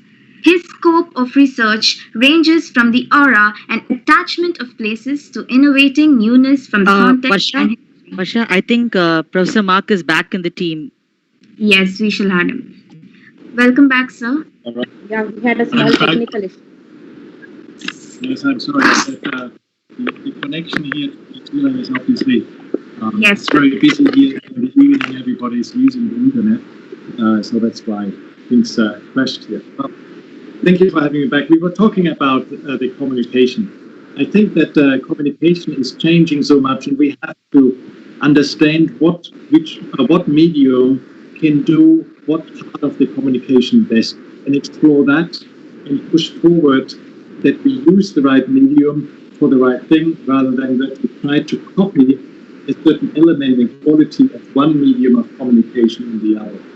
So in the terms of COVID and the times which we are in there for the next time, there is a lot of change, and I think there's a lot of exploration still, and we will find out that certain medias don't quite work. But that is actually the interesting part and the excitement. We explore things, and as a designer, we explore things, we test them, and then modify them along the way. And that is the same what a city is. A city is never designed and finished. Architecture is never designed and finished. It is explored and developed further on the way. Thank you so much, sir. We also have a message from Dr. Anand Jacob Verghese, Pro-Chancellor. He says, "Great to connect back with you, Mark. Best wishes and stay safe." Thank you very much. All the best wishes back. I appreciate to have me here. Yeah. We also have one more question from Rahul Thirdia. Does this medium of virtual environment be a pragmatic approach to the solutions of the unpredictable? The unpredictable, the beauty of the unpredictable is that it's unpredictable. everything which we put forward as a solution is then not the unpredictable anymore.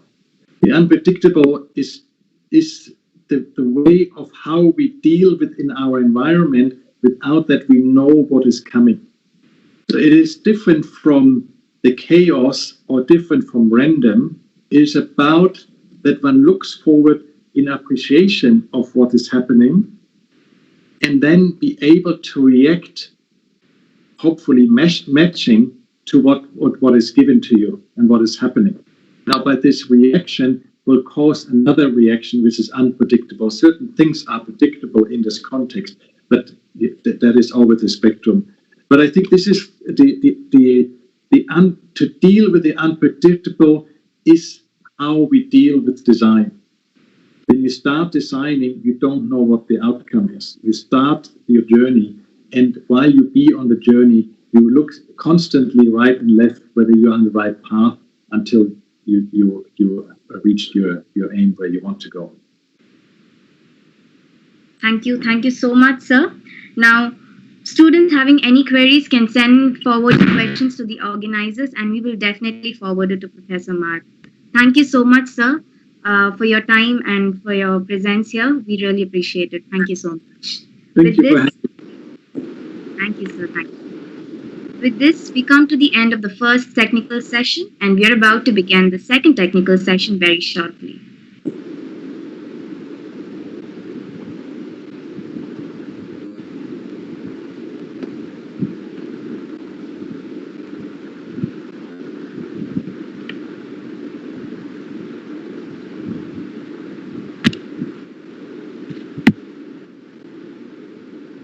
So once again, I welcome you all for the second technical session for the day.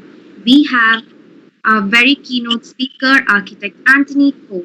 He is an artist who focuses on the notion of paradoxes and tension between places, delineating the activistic properties of architecture through new and alternative preservation tactics. His scope of research ranges from the aura and attachment of places to innovating newness from context and history. He specializes in inventing drawing methodology and experimental installation designs. He has been creating intricate installations, devices, and pavilion designs to realize the conceptual and subversive research under a collectively namely Dilemma Studio. Together, they have produced designs for various organizations such as the Woodmill Pavilion, which addresses the crucialness of being nostalgic, and Kowloon City's collective memories for Hong Kong Public Space Initiative and Art Promotion Offices early last year.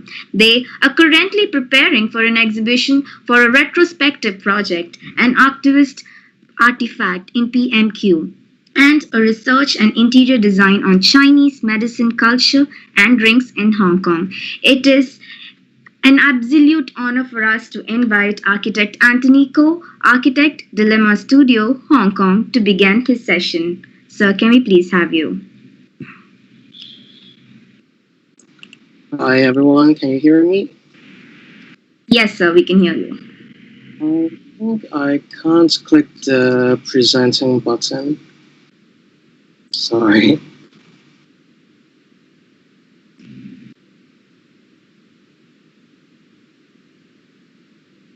So are you able to share your screen, sir? It seems I can't click the share screen. It says only organizer and presenters can share the screen. Yes. Yeah. Now please check, sir. Yep, it's good now.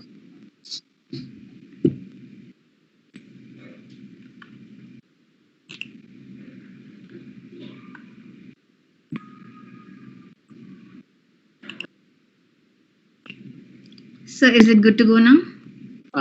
Give me 1 second. Seems like there's a small problem. Yes, sir. Please let us know. Can you see my screen?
Okay, seems like everyone can see my screen. Hi everyone, I'm Antonico. Firstly, I think I should thank Professor Shiba and also Noha for organizing and coordinating with me for the lecture and the symposium.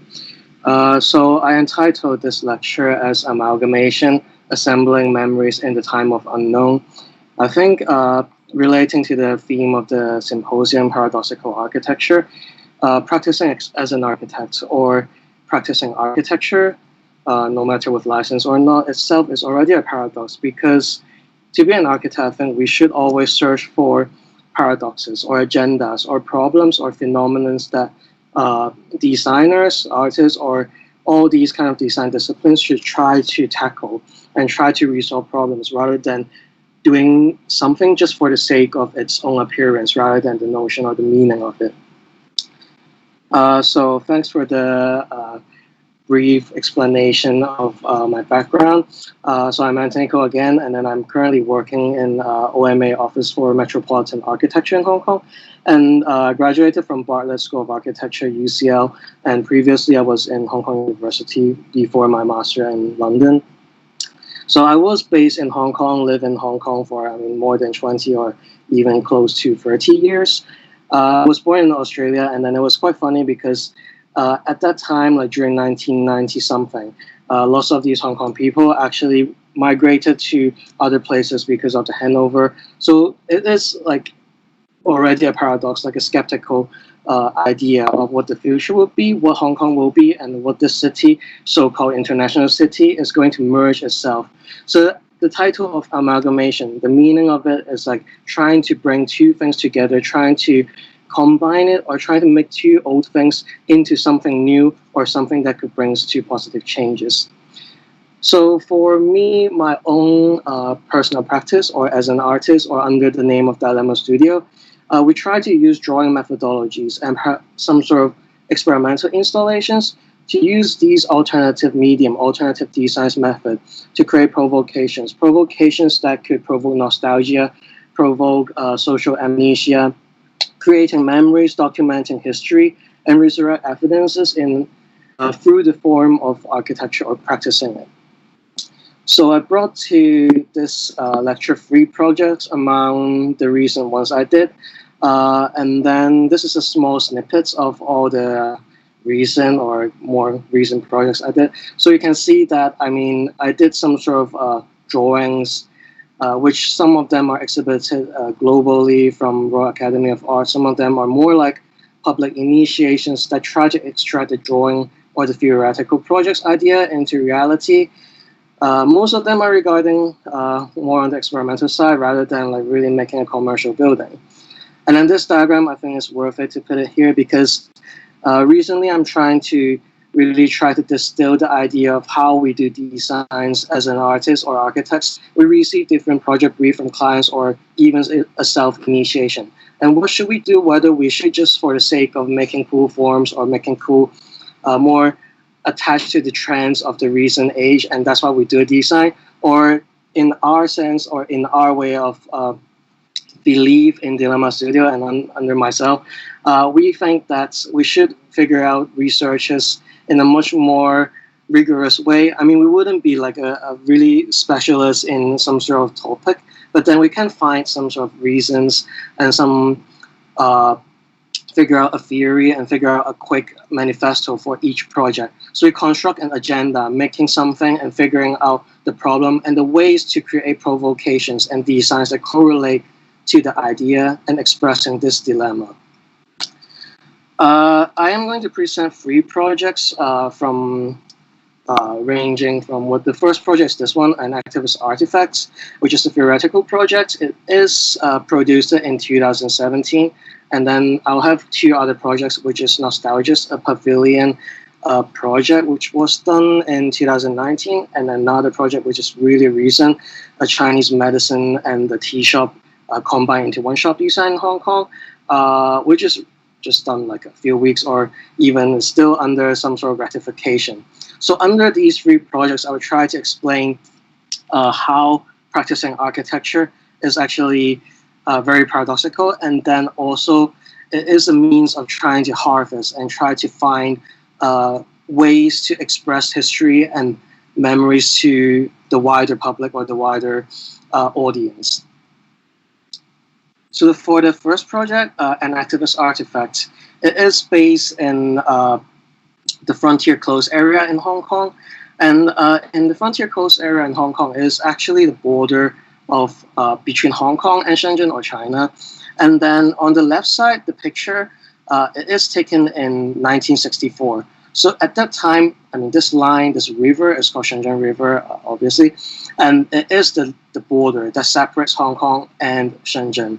And at that time, it's still more like a very rural, very countryside, not much development happening at the border condition of Hong Kong. But then the photo on the right is taken in 2011. And then it is already urbanized. And you can see that the side of Shenzhen is very urbanized. You can see rail station, you can see lots of development, towers and residential, no matter high dense or lower dense, it's all aligning at the border next to the Shenzhen River. And this creates a really huge contradiction, even in the site, where in Hong Kong side, it's very weird that we normally think that Hong Kong is much more metropolis, from Ghost in the Shell, from other really sci-fi movies, see that Hong Kong is much more like a place that is urbanized. But at the border, it's so strange that actually Shenzhen is aligning at the border and is so much more urbanized, while Hong Kong is being like a fish pond, being a green area, a place like a country park for people to walk around. And in this Frontier Coast area, it actually is set up in 1951 by British Hong Kong. I mean, at that time, it's the colonial period of Hong Kong. And then it is for the sake of preventing smugglers, spies, and also illegal immigrants from China entering Hong Kong. So to enter this frontier closed area or this border area, we actually need to have a permit released from the border control forces. And in this photo, you can see that how the changes of the border actually happens. So previously, you can see this British officer in the Hong Kong police forces is overlooking the border and trying to see that if there's any illegal immigrants. While this hiker here, he is actually mimicking the same image, but then he's not really like patrolling the border anymore. But more likely, this area becomes a place for people who like hiking, who like the nature, to walk around and try to see how this scenery of the two cities, the two nations collides. So there's this plan from the Hong Kong government, which is to reduce the FCA frontier closed area in 2006. And the idea of to reduce it is into this pink the pink hatch, where it's a really thinning of the frontier closed area, which was originally proposed by the British government. It originally serves for a buffer landscape or an area where the British can try to monitor and try to separate itself from the neighboring city. While the release of this area of the border frontier coast area is actually a meaning of the Chinese development, or like developer can start to purchase land of these colorful hatches and try to develop, or even it means emancipation of Shenzhen into Hong Kong. So it created this timeline, exploded timeline, or exploded axonometric drawing of the timeline and changes of Hong Kong, while the bottom is more like the first setup in 1951 of the frontier closed area, and then to the current ages, which is kind of 70 years already. And then the border is really important to Hong Kong because of the fact that it actually is a symbol or an importance that signifies the Great Escape or the flight to Hong Kong from China. So China at that time, because it's undergoing the Great Leap Forward and Cultural Revolution from Mao Zedong, and then there is like 4 major escape of Chinese people into Hong Kong to search for a better place, to search for utopia. And there's this touch base policy, which is actually if you're from China and you want to be registered into Hong Kong, you have to reach Hong Kong border without being detected or found out by any border patrol officer. So at this border condition, it's really interesting to see how the British Hong Kong forces are trying to protect it. So they have these Macintosh fort, these 7 image. Well, this guy is not fort. It's actually the guy called Duncan William Macintosh. He's the guy which these Macintosh is named after. And the Macintosh fort is more like an observation tower or a watchtowers at the hilltops of the frontier close area. So they are built in between 1949 to 1953. So in this map, it shows the red hatch, which is again the frontier close area, and then the blue dots are actually where these bastion towers, the Macintosh forts locate. So you see that at that time, to protect or to defend for Hong Kong, they do this dispersive tactics or a more scattered strategy along frontier close area as a way to foresee and oversee how peoples are traveling or entering the border. So to create a more acknowledgement to the bastion towers or the Macintosh forts, we created sketches or collages of these towers typology taking the form of Macintosh fort. We're thinking of bastion towers and how each of these towers can represent a certain piece of Hong Kong, almost like a diorama. Rather than architecture being a banal architecture geometrical form, we think of how it can bring into history contextual notion, incidents happening in Hong Kong as well. As the frontier close area shrinks, we were also thinking of how the shrinkage would mean to Hong Kong and would mean to the building.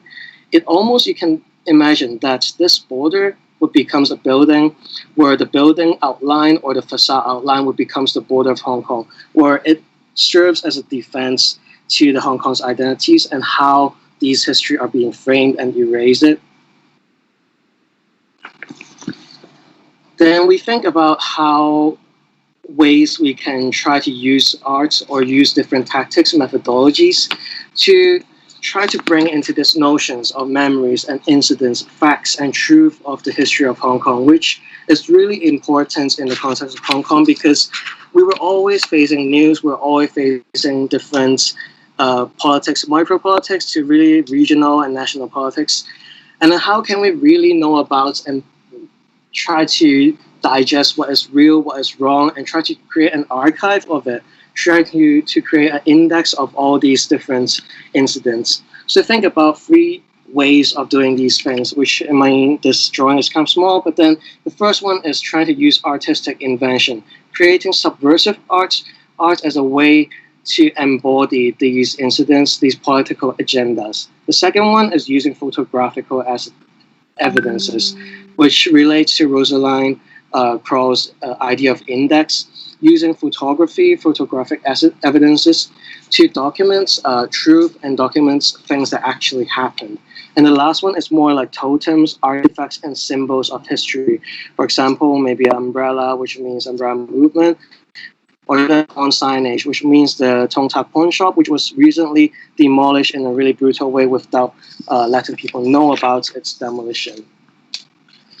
We use this collages as a really more popular tactic that we always use in all of our projects. So here you can see that this is the original Ghost in the Shell anime, where we try to bring this into 3D and try to think about ways to amalgamate, to collage or to combine and using these existing contexts and try to change it into a new designs. We use 3D method to place historical images and photographical evidences into these 3D spaces and trying to not only making it into a photo, but after that translating it into a 3D, into a designs. So in the end, we come up with a really generic square, where within the square there are different details, insane amounts of details and different scales of designs into it. We create this castle or a city where an artist commune can situate at the border. And architecture can integrate facts, history, and different ideas and different things that happens in the places into the design. It is a system. It creates a system of artwork and how these arts and ways that we can do to archive history and memories. So in this image, you can see that there are 4 corner towers, which is namely auction tower, fund tower, didactic tower, and indexical tower. And each tower serves as one part of the artist commune. And for example, this auction tower is used as a dispersing tactic, similar to the frontier closed areas Macintosh uses the auction tower to disperse artworks from Hong Kong artists. And this juxtaposition of Hong Kong artists works into perhaps like in China or even to international context to disperse these notions embodied, as mentioned before, like a subversive act to sell art and then using art to archive incidents and histories that might be contemporary or something that politically it is being framed or framed out of the textbook of maybe future Hong Kong. And each of these towers, you can see that it's taking a typology, existing typology, and trying to amalgamate it into a new context. For example, this one is using pawn shops in Hong Kong and trying to change it into a place where it's no longer pawning the let's say personal equipments, but it's more likely to sell arts now. And the second one is Fun Tower. It's more like a community center for the artist commune, so artists can come together and organize events and trying to schedule or like think about what next they would do as a collective. Didactic Tower is more like a place or a tower for education or like an education center. So it's more likely to think about, rather than really brainwashing to make people to like a place, we use this tower to serve as a place to educate people about what is happening in this area, what is the true history, what is to the young blood about what this place actually happened before. And then lastly, Indexical Tower is like an archive. So all these artwork produced in an activist artifact, this project will be archived in this tower, and then they would be used as an index and try to create a new timeline informally by the people who reside in this artist commune. So this image is trying to summarize the 4 main keywords of an activist artifact, which is endure, educate, archive, and disperse. So all these bastion towers are amalgamations of historic fragments, and it creates a system of border artist commune in the frontier closed area. And at the surface level, it seems like it's an artist commune, but in fact, it's actually a factory of facts, a factory of archiving evidences and memories. And you can see in this axonometric drawing, on top, there's a plaza at the middle, which is actually where the artists can work to create artworks or like large-scale art pieces. And in this plan, these crosses in the middle is actually right beneath the place where the artists work. And it's more like where if you go to Christie's or Sotheby's, you see that they have these exhibition before an auction. And this will be like an eternal area where artists within the artist commune can create their own exhibition right underneath where they work. So create a juxtaposition or a paradox between workspaces and the spaces that they spread their ideas or they exhibit what they think about their work. Architecturally, it's not really only just about details, but it's more likely we have a massing strategy, which is like having the different slabs, and then we have the towers at the corner to trying to safeguard or create a ring of activities between different programs. And then we also construct walls in between the towers to create linkages between different towers. For instance, between auction towers and Indexico towers, there is this wall where people can actually try to use these facilities to document or perhaps like a photo works. And in the end, this is how the project comes with. One of the way we designed this project is by using section, which is actually a tribute to the Kowloon Wall City, demolished in 1993 to 1994, which is the completion of the demolition, where there are some Japanese researchers came to Hong Kong and they document this informal megastructure. That at that time, no one really see the importance of it. And we use sectional strategy to try to think of what will happen within this building. It's not just a mass and not just a rectangle or extrusion of a building. It's more likely we need to think about what would happen, what activities would take place inside the building. And by drawing sections, drawing informally, drawing these different cacophony within the building, we can derive a design in 3D or in a three-dimensional way. This image, it's a drawing previously by some emperor painters, they call it, and it was for after there's a revolution in China. It's called Taiping Heavenly Kingdom, and then the queen, it's actually a king, but the female queen, female king, she asked the empire painters to create these drawings, and these drawings would depict the revolution and also settled, or the disputes settled. And you can see that the relation of activities and architecture and also the settings of it is really telling the story, and also you can see how the whole site in relation to the architecture works. And this is another drawing of Hall Park Mansion in Hong Kong. And we try to think about how these two drawings and how we can use ways to demonstrate the project through adding texture, adding materiality to the project. So you can see here, this is a catalog of all the materials within the project, mainly texture mapping. And we collage these elements into the castle through tracing images and as a way to archive. And then all these things are being built into 3D and spatially organized. And then we finally adding the material into it to create contextuality and create this, giving the skin or giving the 3D or the model with much more context and how it actually looks like in reality. We have these really detailed devices in activist artifacts, which are used as ways to provoke activity. So not only as an architecture, but within the architecture, we break down into different scales. It is trying to create the idea that architecture is not only just for the sake of making buildings, but designs can extend into different scales, no matter to vehicle, like futuristic propaganda vehicles in this project, or even like pods for like preaching people about what the actual history is in Hong Kong.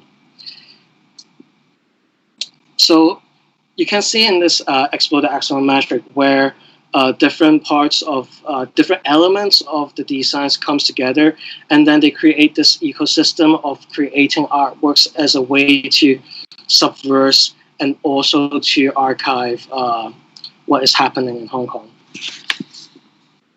And in the end, we have this isometric drawing, which on this side is facing China, while the other side is backing towards Hong Kong. So this creates a dilemma between the side towards Hong Kong while the side towards China, and which way affects Hong Kong the most. And at this point, the castle situates itself at the border. And finally, we come to this final image, which a castle and a city emerges along frontier close area. It served as the last area for documents truth, as a way to build activities and build details, and is a place for separate and protect history.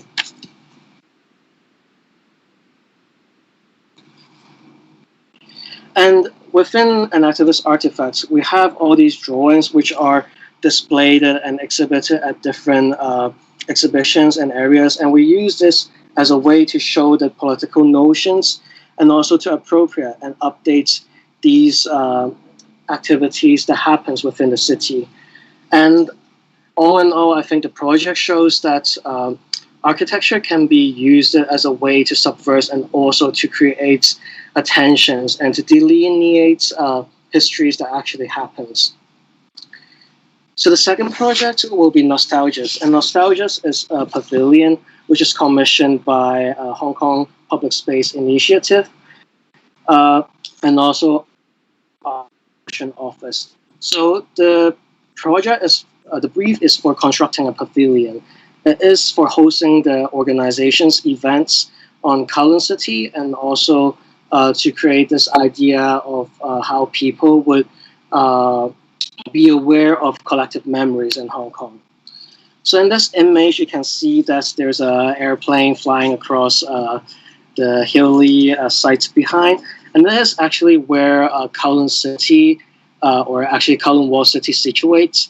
And then this blue square is a checkered red and white structure, which is for the planes or the pilots to see the flight path and try to turn and rotate towards the previous Hong Kong International Kai Tak Airport. And this is where the site of the pavilion was situated.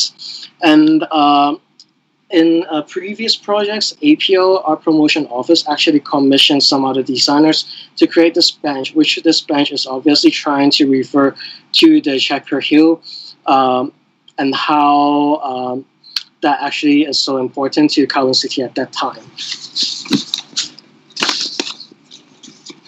So there's actually two sites for the projects as it's being phased and staged to 3 phases.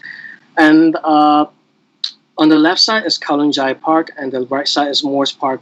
The first 2 phases happens in Kowloon Jai Park and the last phases what happens in Moores Park, which the first 2 phases is actually the pavilion construction and for collecting memories, collecting personal stories of people and participants' feelings to Hong Kong's Kowloon City or Kowloon Wall City. And then in the end, these collected stories will be combined into a screenplay or an outdoor performance, which will be created and performed in the right side, which is the Moores Park, as there are more areas for people to create outdoor performance.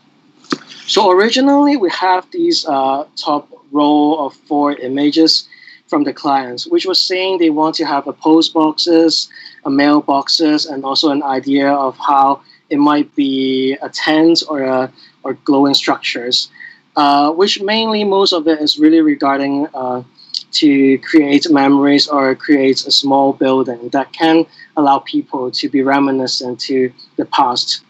Well, for us, we think of what if we try to construct a canopy or a fabric structure that would encapsulate and enclose this area temporarily in a very ephemeral way. And within it, there will be these artifacts, these different structures that would serve as a way to serve as different devices for harvesting and documenting what they think of Kowloon City. So through looking at The City of Darkness, a book by Greg Gerard, we look at different images of Kowloon Wall City or Kowloon City previously before its demolition. And we extract these domestic spaces of Hong Kong to try to use that as a different moments for the devices. So in this diagram, you can see that we try to use the site and dissect into different ways to create circulation to correlate the people from looking into the back of the previous or the existing public arts benches, and also create pathways between the pavilion that we are constructing. So there are mainly 3 circulations or pathways. While within these after creating these or carving out these pathways, it results in 6 furnitures, which are used as different furnitures or public furnitures for storing or like trying to create the workshops and the events that Hong Kong Public Space Initiative will create. So in this axonometric, you can see that it's a field of artifacts. It's a collectively composite pavilion rather than a one-off object or a one-off pavilion that is constructed to maintain a completed identity. In this image, you can see that the phasing of the pavilion, it's being constructed at first as a completed pavilion, and then it starts to be dispersed around Moores Park, which is the phase 3 site, and in the end, it will come together to create a backdrop for the outdoor performance. So to create or to physicalize these memories, we use this much more contemporary fabrication method to create different ways to evoke memories. So first thing we did is trying to use the map of Kowloon City to fabricate these devices and relocate them on the Kowloon City map. So the previous furnitures, we try to extract their tabletop or the chair top and try to lay them out within the map of Kowloon City to trying to create this dilemma or the paradox between these fragmented furnitures and try to recollage them back together into the Kowloon City map. And using this idea of the cookie cutter to cut out these map or the contours of the Kowloon City and fabricate them by CNC milling. And the wood milling would try to make them to look like a diorama of what Kowloon City is. So you can see that these are some images of the CNC milling, wood milling of the table, the CNC process, and then wood milling of the tabletop and also the chair top. And to create a hierarchy between the chair and the table, because the table you need to write something for the workshop, we create a more lighter profile for the chair, for the table, so that people can still see the profile of the Kowloon City map, and they can also still work on it or try to participate in the workshop without being obstructed by designs. So in the end, after the adding of the layer of the CNC, the Nostalgia's Pavilion would have these 6 furnitures, and they would be used as different ways for people to write postcards or to write their personal memories, and then in the end it would be documented in the outdoor performance. So to explain clearly the 6 furnitures that was within the Nostalgia's Pavilion, the first one is the gates or the lobby, which it's for instruction boards or to place these ideas of how this workshop is being curated. And then you can see at the back of the gates or the lobby where there are these post boxes where people can actually sort out different types of emotions or memories, such as maybe it's a sad one or it's a happy one, and they can place it into different boxes. And it's for the ease of the next phases, where when we try to explain the different memories that would be used for the outdoor performances, we can use these boxes to sort out different types of memories in a more organized way. And the second furniture or the second artifact is the leisure table, which is taking the form of a mahjong table from the Kowloon Wall City. And it's where people can write about memories and also as a way to place bookshelves, and people can read books while not really being disturbed by maybe people who they don't know about.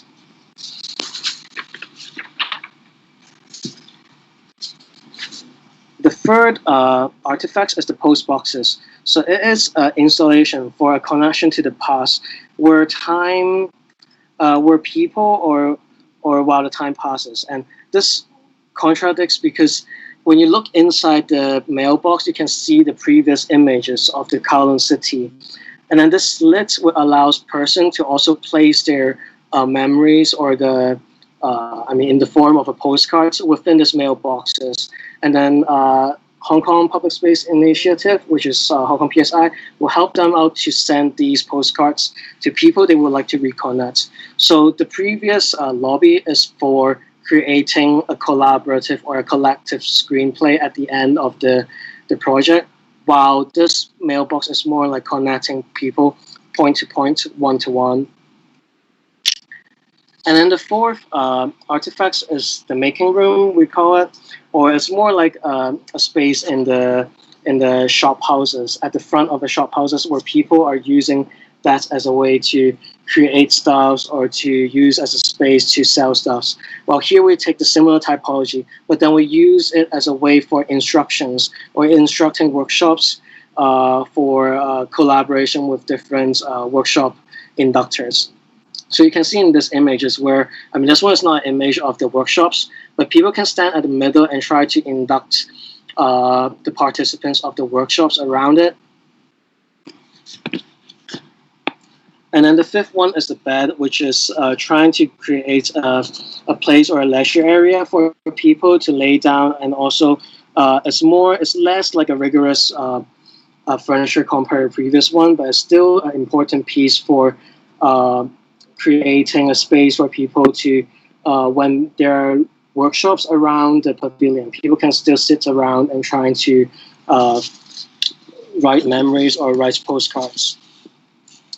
Lastly, this one is a roof or the informal land, which is actually an amphitheater. So when kids or like smaller workshops can be inducted in a more informal way rather than surrounding a center point, it can be inducted here rather than surrounding at the middle point of a person who is in the center.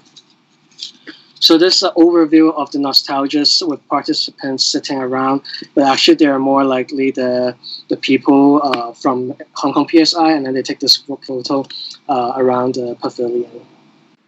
So during the lifetime of this Nostalgia's Pavilion, Hong Kong Public Space Initiative created different workshops.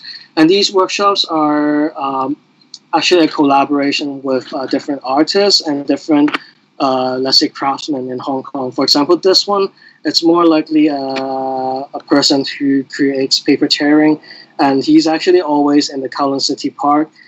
So he conducted this workshop to teach participants on how to use their hands to create paper tearing artworks. And then this is me, and we also participated in these workshops. And hence, it's not only for the sake of writing memories, but it's also creating ways and workshops that intangible culture or even cultures that are relating to this place can be creating its importance. And then lastly, this one is the final outdoor performance. And it's, you can see that these blue props, it shows how these furnitures are being placed at different parts of the Moores Park, which is not the original site that the pavilion is situated in. So we move all these furnitures to Moores Park for a larger area for these performances. So in the Nostalgia's project, we constructed memories, we constructed a paradox, where Nostalgia's Pavilion is actually ephemeral presence. It's a pavilion that would be demolished, but itself, the idea of it is trying to evoke memories that are actually people might be not really anymore remembering because of artificial amnesia or oblivion of the past. But the contradiction is that the pavilion itself is trying to provoke a long-term idea, while itself it will be demolished. So you can see that the before and after, the before and after of the site, where at first there's a pavilion to try to create workshops and activities where people would start to remember the past, remember the place and what happens to Kowloon City, no matter the demolition of Kowloon Wall City, to the airplanes that pass by the site, while currently the pavilion is demolished. And then lastly, I guess I should also thank the team, Hong Kong Public Space Initiative, to create this project. And you can see that the monkey climbing rack, which is always very common in public housing in Hong Kong, is actually similar to how we are when we are actually at 20-something years old already. The project is very low budget, and then the team from Hong Kong PSI are actually not really paid, and they're actually volunteers. So I guess it's also very interesting to know about that architecture projects normally is more like a paid jobs, but for the better good of a place or public spaces, sometimes it actually takes a lot of compromises and also a lot of collaboration between different parties, from designers to take a lower budget, lower design fee, or even a more intense and rigorous design process in collaboration with people who might not be like a rich clients that can pay hundreds or millions and thousands for design services to oversee the projects. But all in all, this importance of the collaboration of the team and architect's role who creates projects that are meaningful and can also relate to the identity or the history of a place. And then quickly, this one is the third project I would introduce this. It's called Liberty House, and sometimes we also call it Split Shop internally. So it's actually a Chinese, traditional Chinese medicine shop and it's actually a commission from a person who is actually my classmate in high school. So what they're trying to do, because he is actually a Chinese doctor or a Chinese medicine doctor or a medic. So what he's trying to do is trying to say that he wants to have this medicine, traditional Chinese medicine place for his own new shop, but he's not actually the one who is trying to be a doctor in the shop. But then there will be another program which will be within the shop, which is a tea shop, which I guess we'll come back to that later. But tea shop is actually a really popular trend or program in Hong Kong now, where it's more like a trendy drink like bubble tea or like healthy tea branded with cool graphics or visuals. So the site is actually really near by my home, like 10 minutes walk from it. It's a corner shop highlighted in blue again. It's a really small project, and we're thinking about how to apply the previous diagram of the way to address agenda, the way to receive brief and invent ways to or opportunities to create quick research and manifestos, and trying to use correlative designs to express these agendas that is being discovered. Also, one thing I guess is important is that next to our shops, we have on one side is the short facade side. There's some car repair shops, and next to it, it's some laundries. And I guess one really interesting thing to know about as well is actually the client is also living in this complex in one of the small units above. So it's really interesting because I am also living nearby the site while the client is actually living within the complex as well. So this images, it shows the original condition of the shop, which it's really not very ideal. Typical Hong Kong shops without much really thoughtful designs to it. And then you can see that these are metal cladding to the column, and then really a very normal way of designing the signage without really thinking about what the signage can be, what can it display. So we try to research a bit into the previous typology of these type of herbal tea shops, which is one of the programs of the this shop design and also the traditional Chinese medicine. So there's these two key programs. And herbal tea shops in Hong Kong, they are actually previously a place for people to socialize. And then this image is taken from Hong Kong Cultural Museum, where they try to create a reinterpretation of how these herbal tea shops looks like in the 1960s and 1970s. And you can see that they have these jukeboxes. I mean, I'm not sure if all of you guys, I mean, I'm sure the people who are doing the lectures, we definitely know what this is, but then maybe the students might not know what this is. So this is actually a jukebox where you can put in the coin and then you can play music. So at that time, people actually go to a herbal tea shop rather going to a club or a bar to socialize. And then they use these songs to express their feelings or their emotions at that time, which is quite funny when you think about it. But I mean, that's the previous era. Traditional Chinese medicine, on the other hand, is actually a decreasing culture in Hong Kong. And the trend is really going down because 1 in 10 of Hong Kong people are going for traditional Chinese medicine, while other 9 of them would go for Western doctors because it's much more faster, much more effective compared to traditional Chinese medicine. So traditional Chinese medicine also have 2 problems. One is that it is being chained already, and also it's a combination of Western and Chinese medicine. So it no longer have this identity of how traditionally how this Chinese medicine is operating.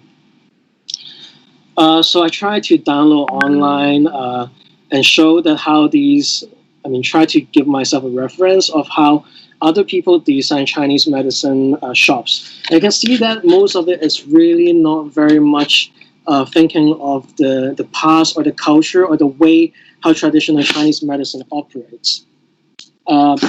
For example, at the top, you see that this one is actually a chained Chinese medicine company, and it's just a literal shop without much designs, and then they just write about what this is, without thinking of tying or using design methodology to create, no matter in terms of material or the outlook of a design, that will express culturally what that is. And then the other 3 references, I think they're trying really hard to create this the sense of Chineseness, but then it doesn't really shows in the design way where how Chinese medicine can work. For example, this one, there's a bamboo tree garden, trying to use that as a gate or a thing that encloses the spaces. And these ones is much better, but then it's still more likely to change the material rather than using scrutinize the arrangement of the different programs to create this shop. And then another references to all the tea shop designs, which I previously mentioned, is that Hong Kong now is really going into a time where everyone is so into coffee, everyone is so into tea, and these ones are news crop from some of the media in Hong Kong, and where they try to explain is that it's so Instagrammable, it's a place where you should go and take photos of, but what does these designs mean? What does design is important, but then if as architectural designers or even designers, we should use different ways to convey the shop ideology or even the culture that was within the programs and the history of it. So I look into these artifacts that was existed or really popular in traditional Chinese medicine. For example, there's a Chinese medicine scale, and then this is a cute little bronze man. And we think about the materiality as mostly using decayable material, or whether the material, such as they usually use wood as the furniture, and they also use bronze, which can be oxidized. So think of perhaps we can use blackened steel or even copper patina as a way to express this correlation to the past. And then based on the previous slides on these shop fronts design from different Chinese medicine or tea shops, we create a simple studies on the way how shop signage are being made. I want to use this opportunity to create a shop signage that can display the material, which we at first were thinking about blackened steel, and then now we're using copper patina, to use that as an opportunity to make people realize that actually inside there's something enigmatic, or something that is actually not just an ordinary shop, that there's nothing within it. And then this one is also the final axonometric. that shows we try to make it sound like antiquities by using weathered materials. The existing columns, you can see that it's preserved and being encapsulated in the glass cabinet at first. And then we were proposing to peeling off these materials to review the past peeling of the metal cladding that was on top of the existing columns and to reveal what was the texture. And using the existing texture, using the existing fabric as a way to create a relation of the people passing by the shops and to know about what is within the spaces and what is the history of Chinese medicine. And this one is a montage of the shop on the site, and you see that is the corner shop. And then we end up picking this more slanted and sharp shopfront design to really interact with the people walking along the street, because they can see that this protruding outward of the signages and the copper patina materials have a significance to the artifacts within traditional Chinese medicine. So at first we have this proposal of creating a flexible workspaces. We use this a box or a more like a capsulation of a room to create this area of traditional Chinese medicine, while outside the box is actually where the shops, the tea shops sell drinks and different Chinese medicine related things can be happening here. And within the box is for the doctor to stay within. And you can peel off different furnitures. You can see here where the bar and then the door can be pulled out of these boxes. So it's become a more flexible and transformable spaces.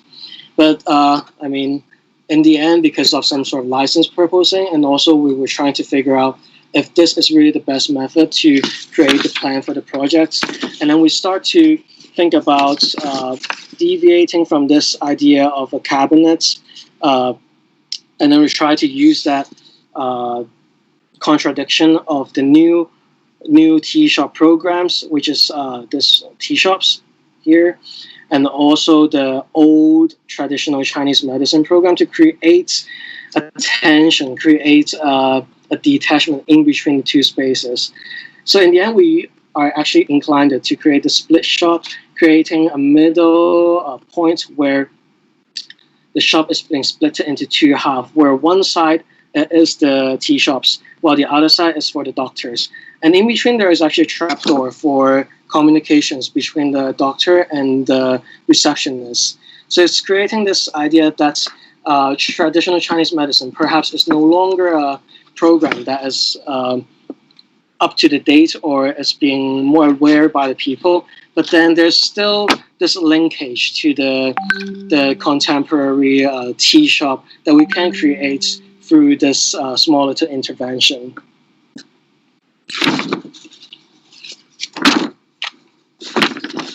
So this one is a GA plan of the shop, and you can see that this is the elevation of how the shop looks like.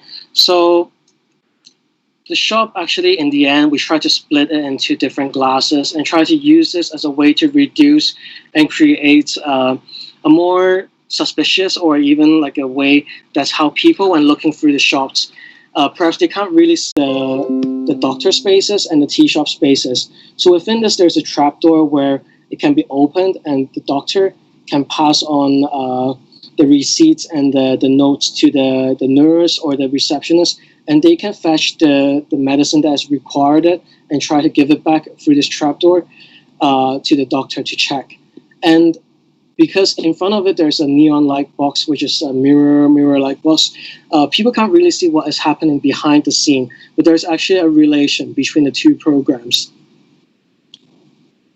And then this is another visuals of how the shop looks like.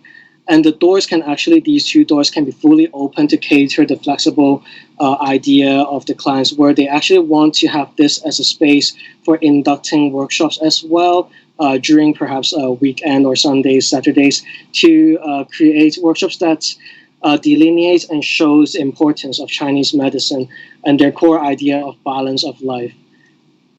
And this balance of life is also expressed in the plan general arrangement by splitting the shop and showing that the balance in between the new, in between the old, in between the program that is more relating to the daily needs, such as tea shops, and then the program of the doctor or the Chinese traditional medicine, where people should regularly check their own health, I guess. And in the end, this is the project under construction. And you can see that it's also very funny that on the left side and the right side, there's also 3 people catering each of the rooms of the tea shops and the traditional Chinese medicine. So the shop is currently finishing mostly the major facade and also the interior layout already, and is under operation, but there's still some sort of minor adjustment to it. You can see that the corner shop, it shows the sharpness of the facade, I mean the signage, and then we also try to use this reflection idea, no matter in the middle of the space, that creates a mirror box and there will be a neon sign in it. And also we create the soffits that is using mirror or stainless steel to create a reflection between the old or the old of the column and then the newer old, which is the shop design, and then using this mirror and reflective idea to create different patchworks of interventions of the shop designs. This one is the short facade. There's a window openings at 1 meter just for the sake of the shop to hand over the teas to people who needs takeaway rather than sitting within the shop. And lastly, you can see this really detailed image of the patchwork of materiality. So we create different layers of design strategies to create ways where, let's say, the existing columns or the existing walls can relate to this new interventions that's made of copper patina, zinc or stainless steel soffit, blackened steel all together, and they create the shops. So this is how the shops looks like at night, which the light creates a slightly warmth of light on it. Another image of the shop's front elevation. So this is where most people pass by, and there are lots of office workers working in an office tower at this side of the shop, which isn't shown in the image. But they always pass by shops, and sometimes they can come inside and get a tea or go in to consult for the Chinese doctor as well. And as previously mentioned, the split shop, there's this mirror, so people can see this reflection to the past and also reflection between the new and the old.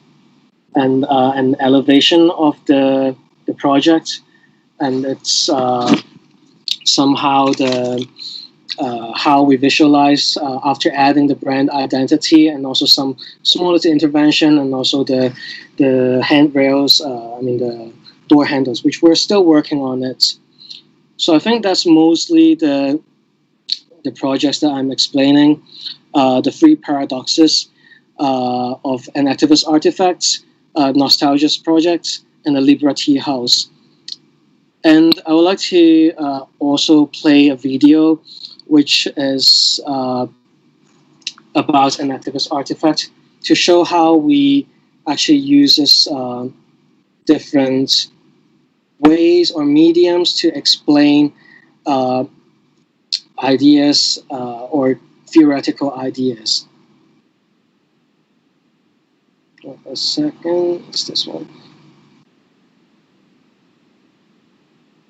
So this is a video created in 2017.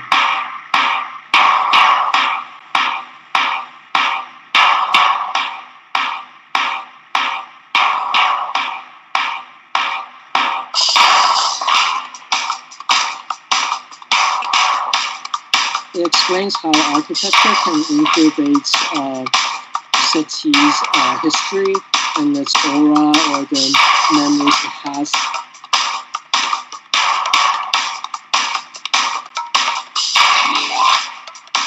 It uses design as a way to disperse history and facts within the city.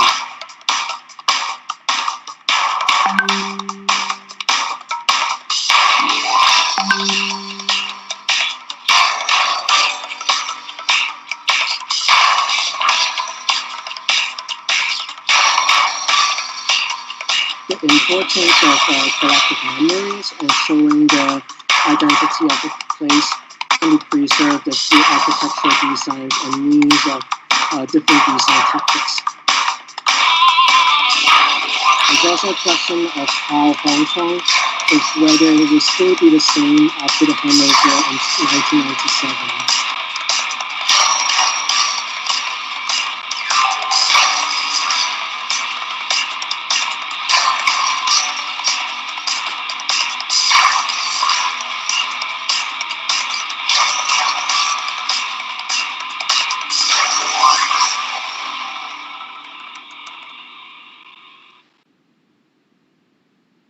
Sorry.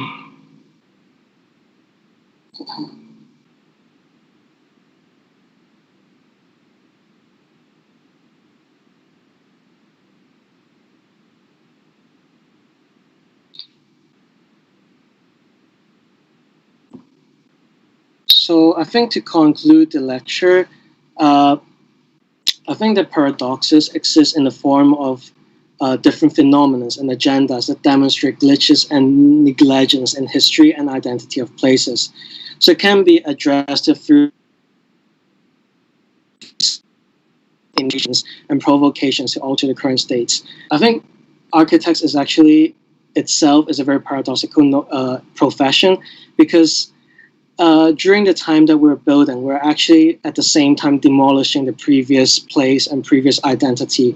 And how can we balance in between the previous existence and the current presence is the most challenging practice that architects are facing.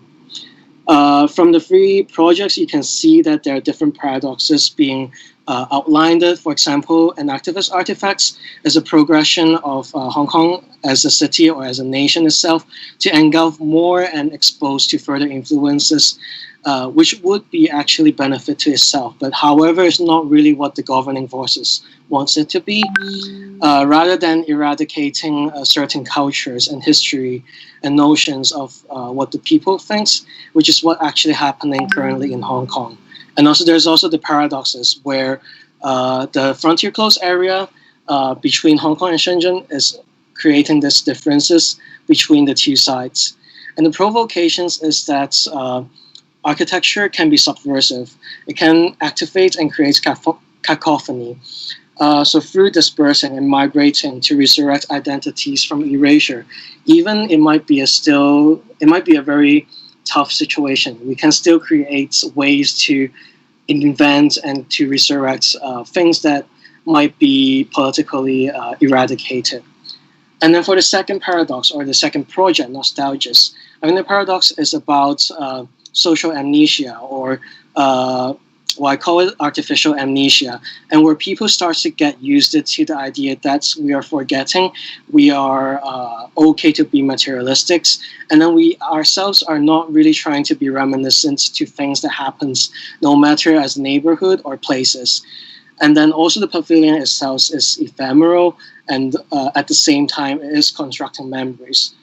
And then the provocations is that rather than wiping the past in time, wiping the history or the memories that there exists, we try to remember it and continue the memories through creating new designs to use that as a way to activate and use that as a way to provoke people about this idea of being nostalgic. And being nostalgic is not really a problem. It's more likely as a way to think of ways to move forward, but also bringing this acknowledgement to the past. And then the third paradox or the third project, Libra Tea House and Split Shop, is creating this, outlining this paradox of traditional Chinese medicine, an old culture that is already declining, like the 1 to 10 idea where only one person would go to Chinese medicine, and it reappropriate it to the current trend and context through the juxtaposition with the new culture or new trend of the tea shop. And then also the idea that previously traditional Chinese medicine or the herbal tea shop is a social space, while now it becomes more like a corporate and try to become Western doctor style, where it's a room where there's no socialness to it. And then we try to revoke this previous typology. And the provocations is by designing and creating general arrangements of organization of programs. We scrutinize the awareness to the old through placement of different programs next to each other.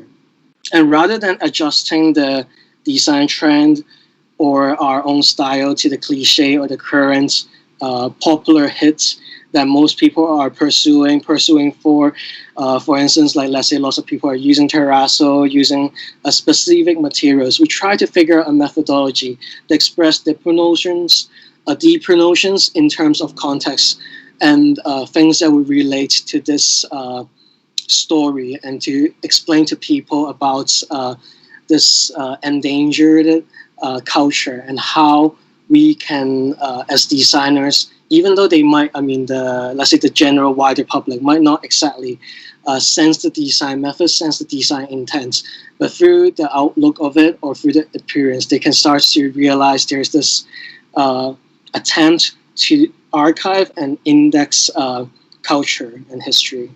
I think that's mainly it. And yep, thank you very much for the lecture. And I forgot to mention. Lastly, I would like to invite all of you to my exhibition, my exhibition, which will be next week, held in PMQ in Hong Kong. But of course, we all know the fact that currently there's this coronavirus, COVID-19, which makes us all very difficult in terms of design profession or architecture profession. But yeah, let's see if we have another chance to look over. Yeah, that's really it. Thanks. Thank you so much for the invite, sir, and thank you so much for the session. It was a very thought-provoking and very insightful session on paradoxes in architecture. Thank you so much for your time and patience. Now, as a token of gratitude from the School of Planning in Architecture and Design Excellence, we have Rohit Kumar from 4th year BR presenting an illustration to you.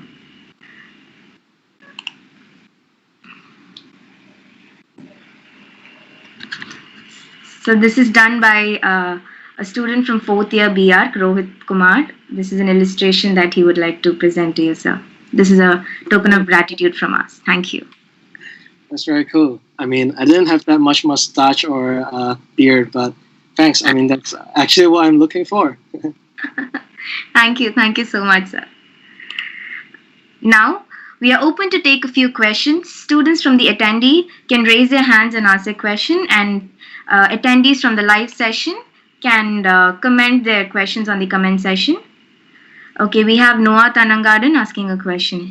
Can you unmute yourself and please ask the question? So, hi, sir. So your presentation was really amazing, sir. It was very impressive. So I just wanted to ask you one question. So in most of your works through your presentation, we could see that you were trying to bring this indigenous history and multicultural background in Hong Kong. So, sir, is your idea to keep the developments purely traditionally, or do you want to merge it with contemporary architecture? And do you think this restoration can bring solutions to situations like this pandemic?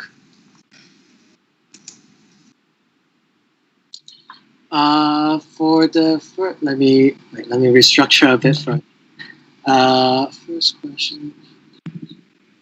Wait, do you mind repeat the first question? Sorry, I only remember the pandemic now. Yeah. So, sir, in the presentation that you showed today, you try to bring the indigenous history and multicultural background in Hong Kong. So, is your idea to keep developments purely traditional, or do you want to merge it with contemporary architecture? I see your question. Yeah. I think for actually I should say hi Noha. We've been meeting for a few times already. Yeah. I guess for me, I honestly don't think I have actually like a trend or a style, and I don't I mean, as a designer, I don't think it's really that important thing to have our own style or our own trend, but it's more likely to have own attitude or like a set of theories or a set of ways of doing projects. That would be even more like the importance to it. Because if you look at the project and activist artifacts, and then also the last project, which is not nostalgia, this is a split shop, the Libra Tea House. You see that even both projects are trying to relate to indigenous history, which honestly I think is a term that is very hard to define yet, because I guess it's still similar situation where there's the British influences, and then there's the Chinese trying to dominate Hong Kong, and then how Hong Kong will progress next is a very questionable thing. So I think it's more like we're experimenting in this dialogue, in this context of how we can move forward with the reinvention or like to preserving the history, but not like to trying to figure out a style.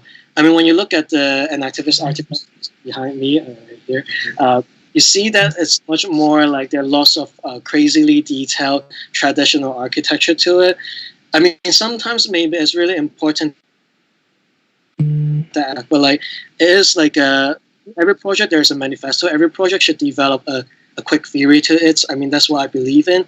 And then through that quick manifesto, we would try to adjust or try to figure out what is the best way to deal with that situation. So it's really being situational with the set of concepts and sub-concepts we develop.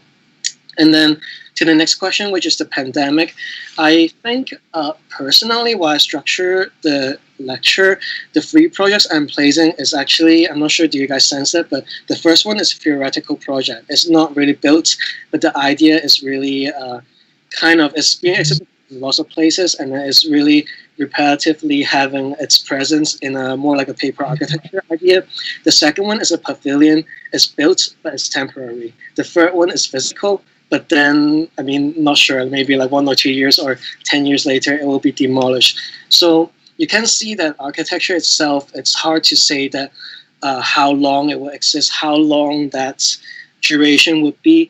But then one thing I think is more important, it's the core idea of the nostalgia pavilion, is that how the notion that it's trying to bring out would be impacting the people, impacting the socialness is more important. Because even at that time, like actually an activist artifact is sort of my final project in UCL Broader School of Architecture, but I've been like exhibiting it globally in Japan, in London Royal Academy of Art summer exhibition, and also currently the next exhibition in Hong Kong. Also, I'm trying to bring this 2017 old project 3 years ago already back into a current context, and at that time it's also about 2014 and 2016 umbrella movement and the indigenous local Hong Kong movements, which it's already becomes like a comparatively outdated. And then I was like thinking I'm really old already because that was 2017. It's already a long time ago,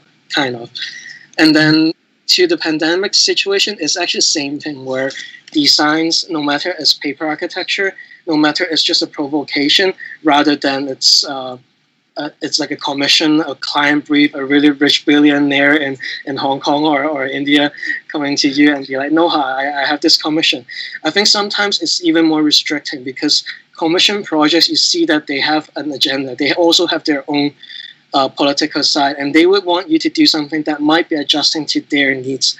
And then as designers, you might be even more struggling because you need to adjust yourself to figure out what you can do. But the fact that self-initiations, which might be shown earlier in some of my projects, or even the small snippets that I showed, some of them are more free to explore. And we have lots of topics, but then the risk is that there's no one telling you to do that. Pandemic, like, why are you responsible for that? I did a project before about public furniture, about public spaces in Hong Kong. And then that was really very funny because at that time I did it myself with a few Hong Kong University graduates where I did my undergraduate. And we were thinking about, because Hong Kong public spaces, mainly these are funded by government. And the government supplied these fundings to district councils. And district councils at that time is being controlled by lots of these very pro-China forces, where they use this money to support their political campaign rather than supporting the local public space benefits. And then we're thinking of like trying to speculate and propose these public spaces proposals, and we even like try to create one-to-one installations and take really nice photography, make illustrations to it, and explain to people about these ideas, and end up we get commissions. And even the second project, Nostalgias, is actually derived from these we call self-initiations projects. So I think it's really important, but it's I think this trend is already not as popular anymore.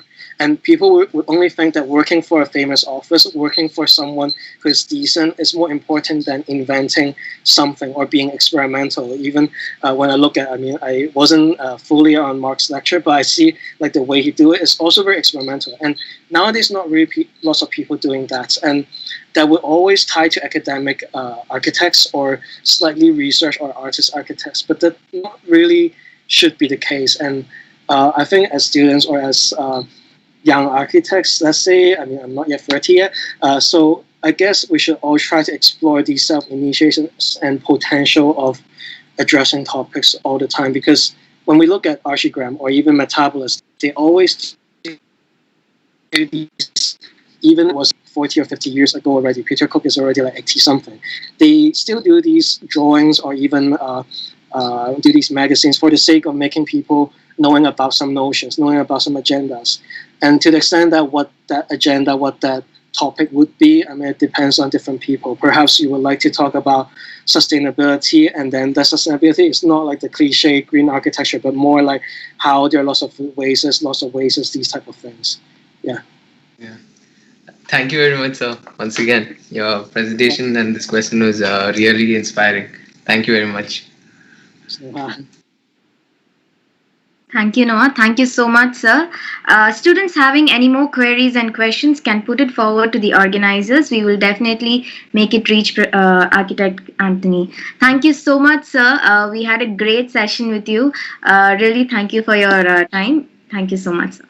Thank you very much for you guys, and also the Institute of Technology, and also Professor Shiba's invitation, and of course Noha for and the team to organize all these symposium. I really look forward to see you guys maybe next year or whatever when this pandemic ends, and we can maybe physically like hang out or talk to each other more about architecture and designs. Thank you.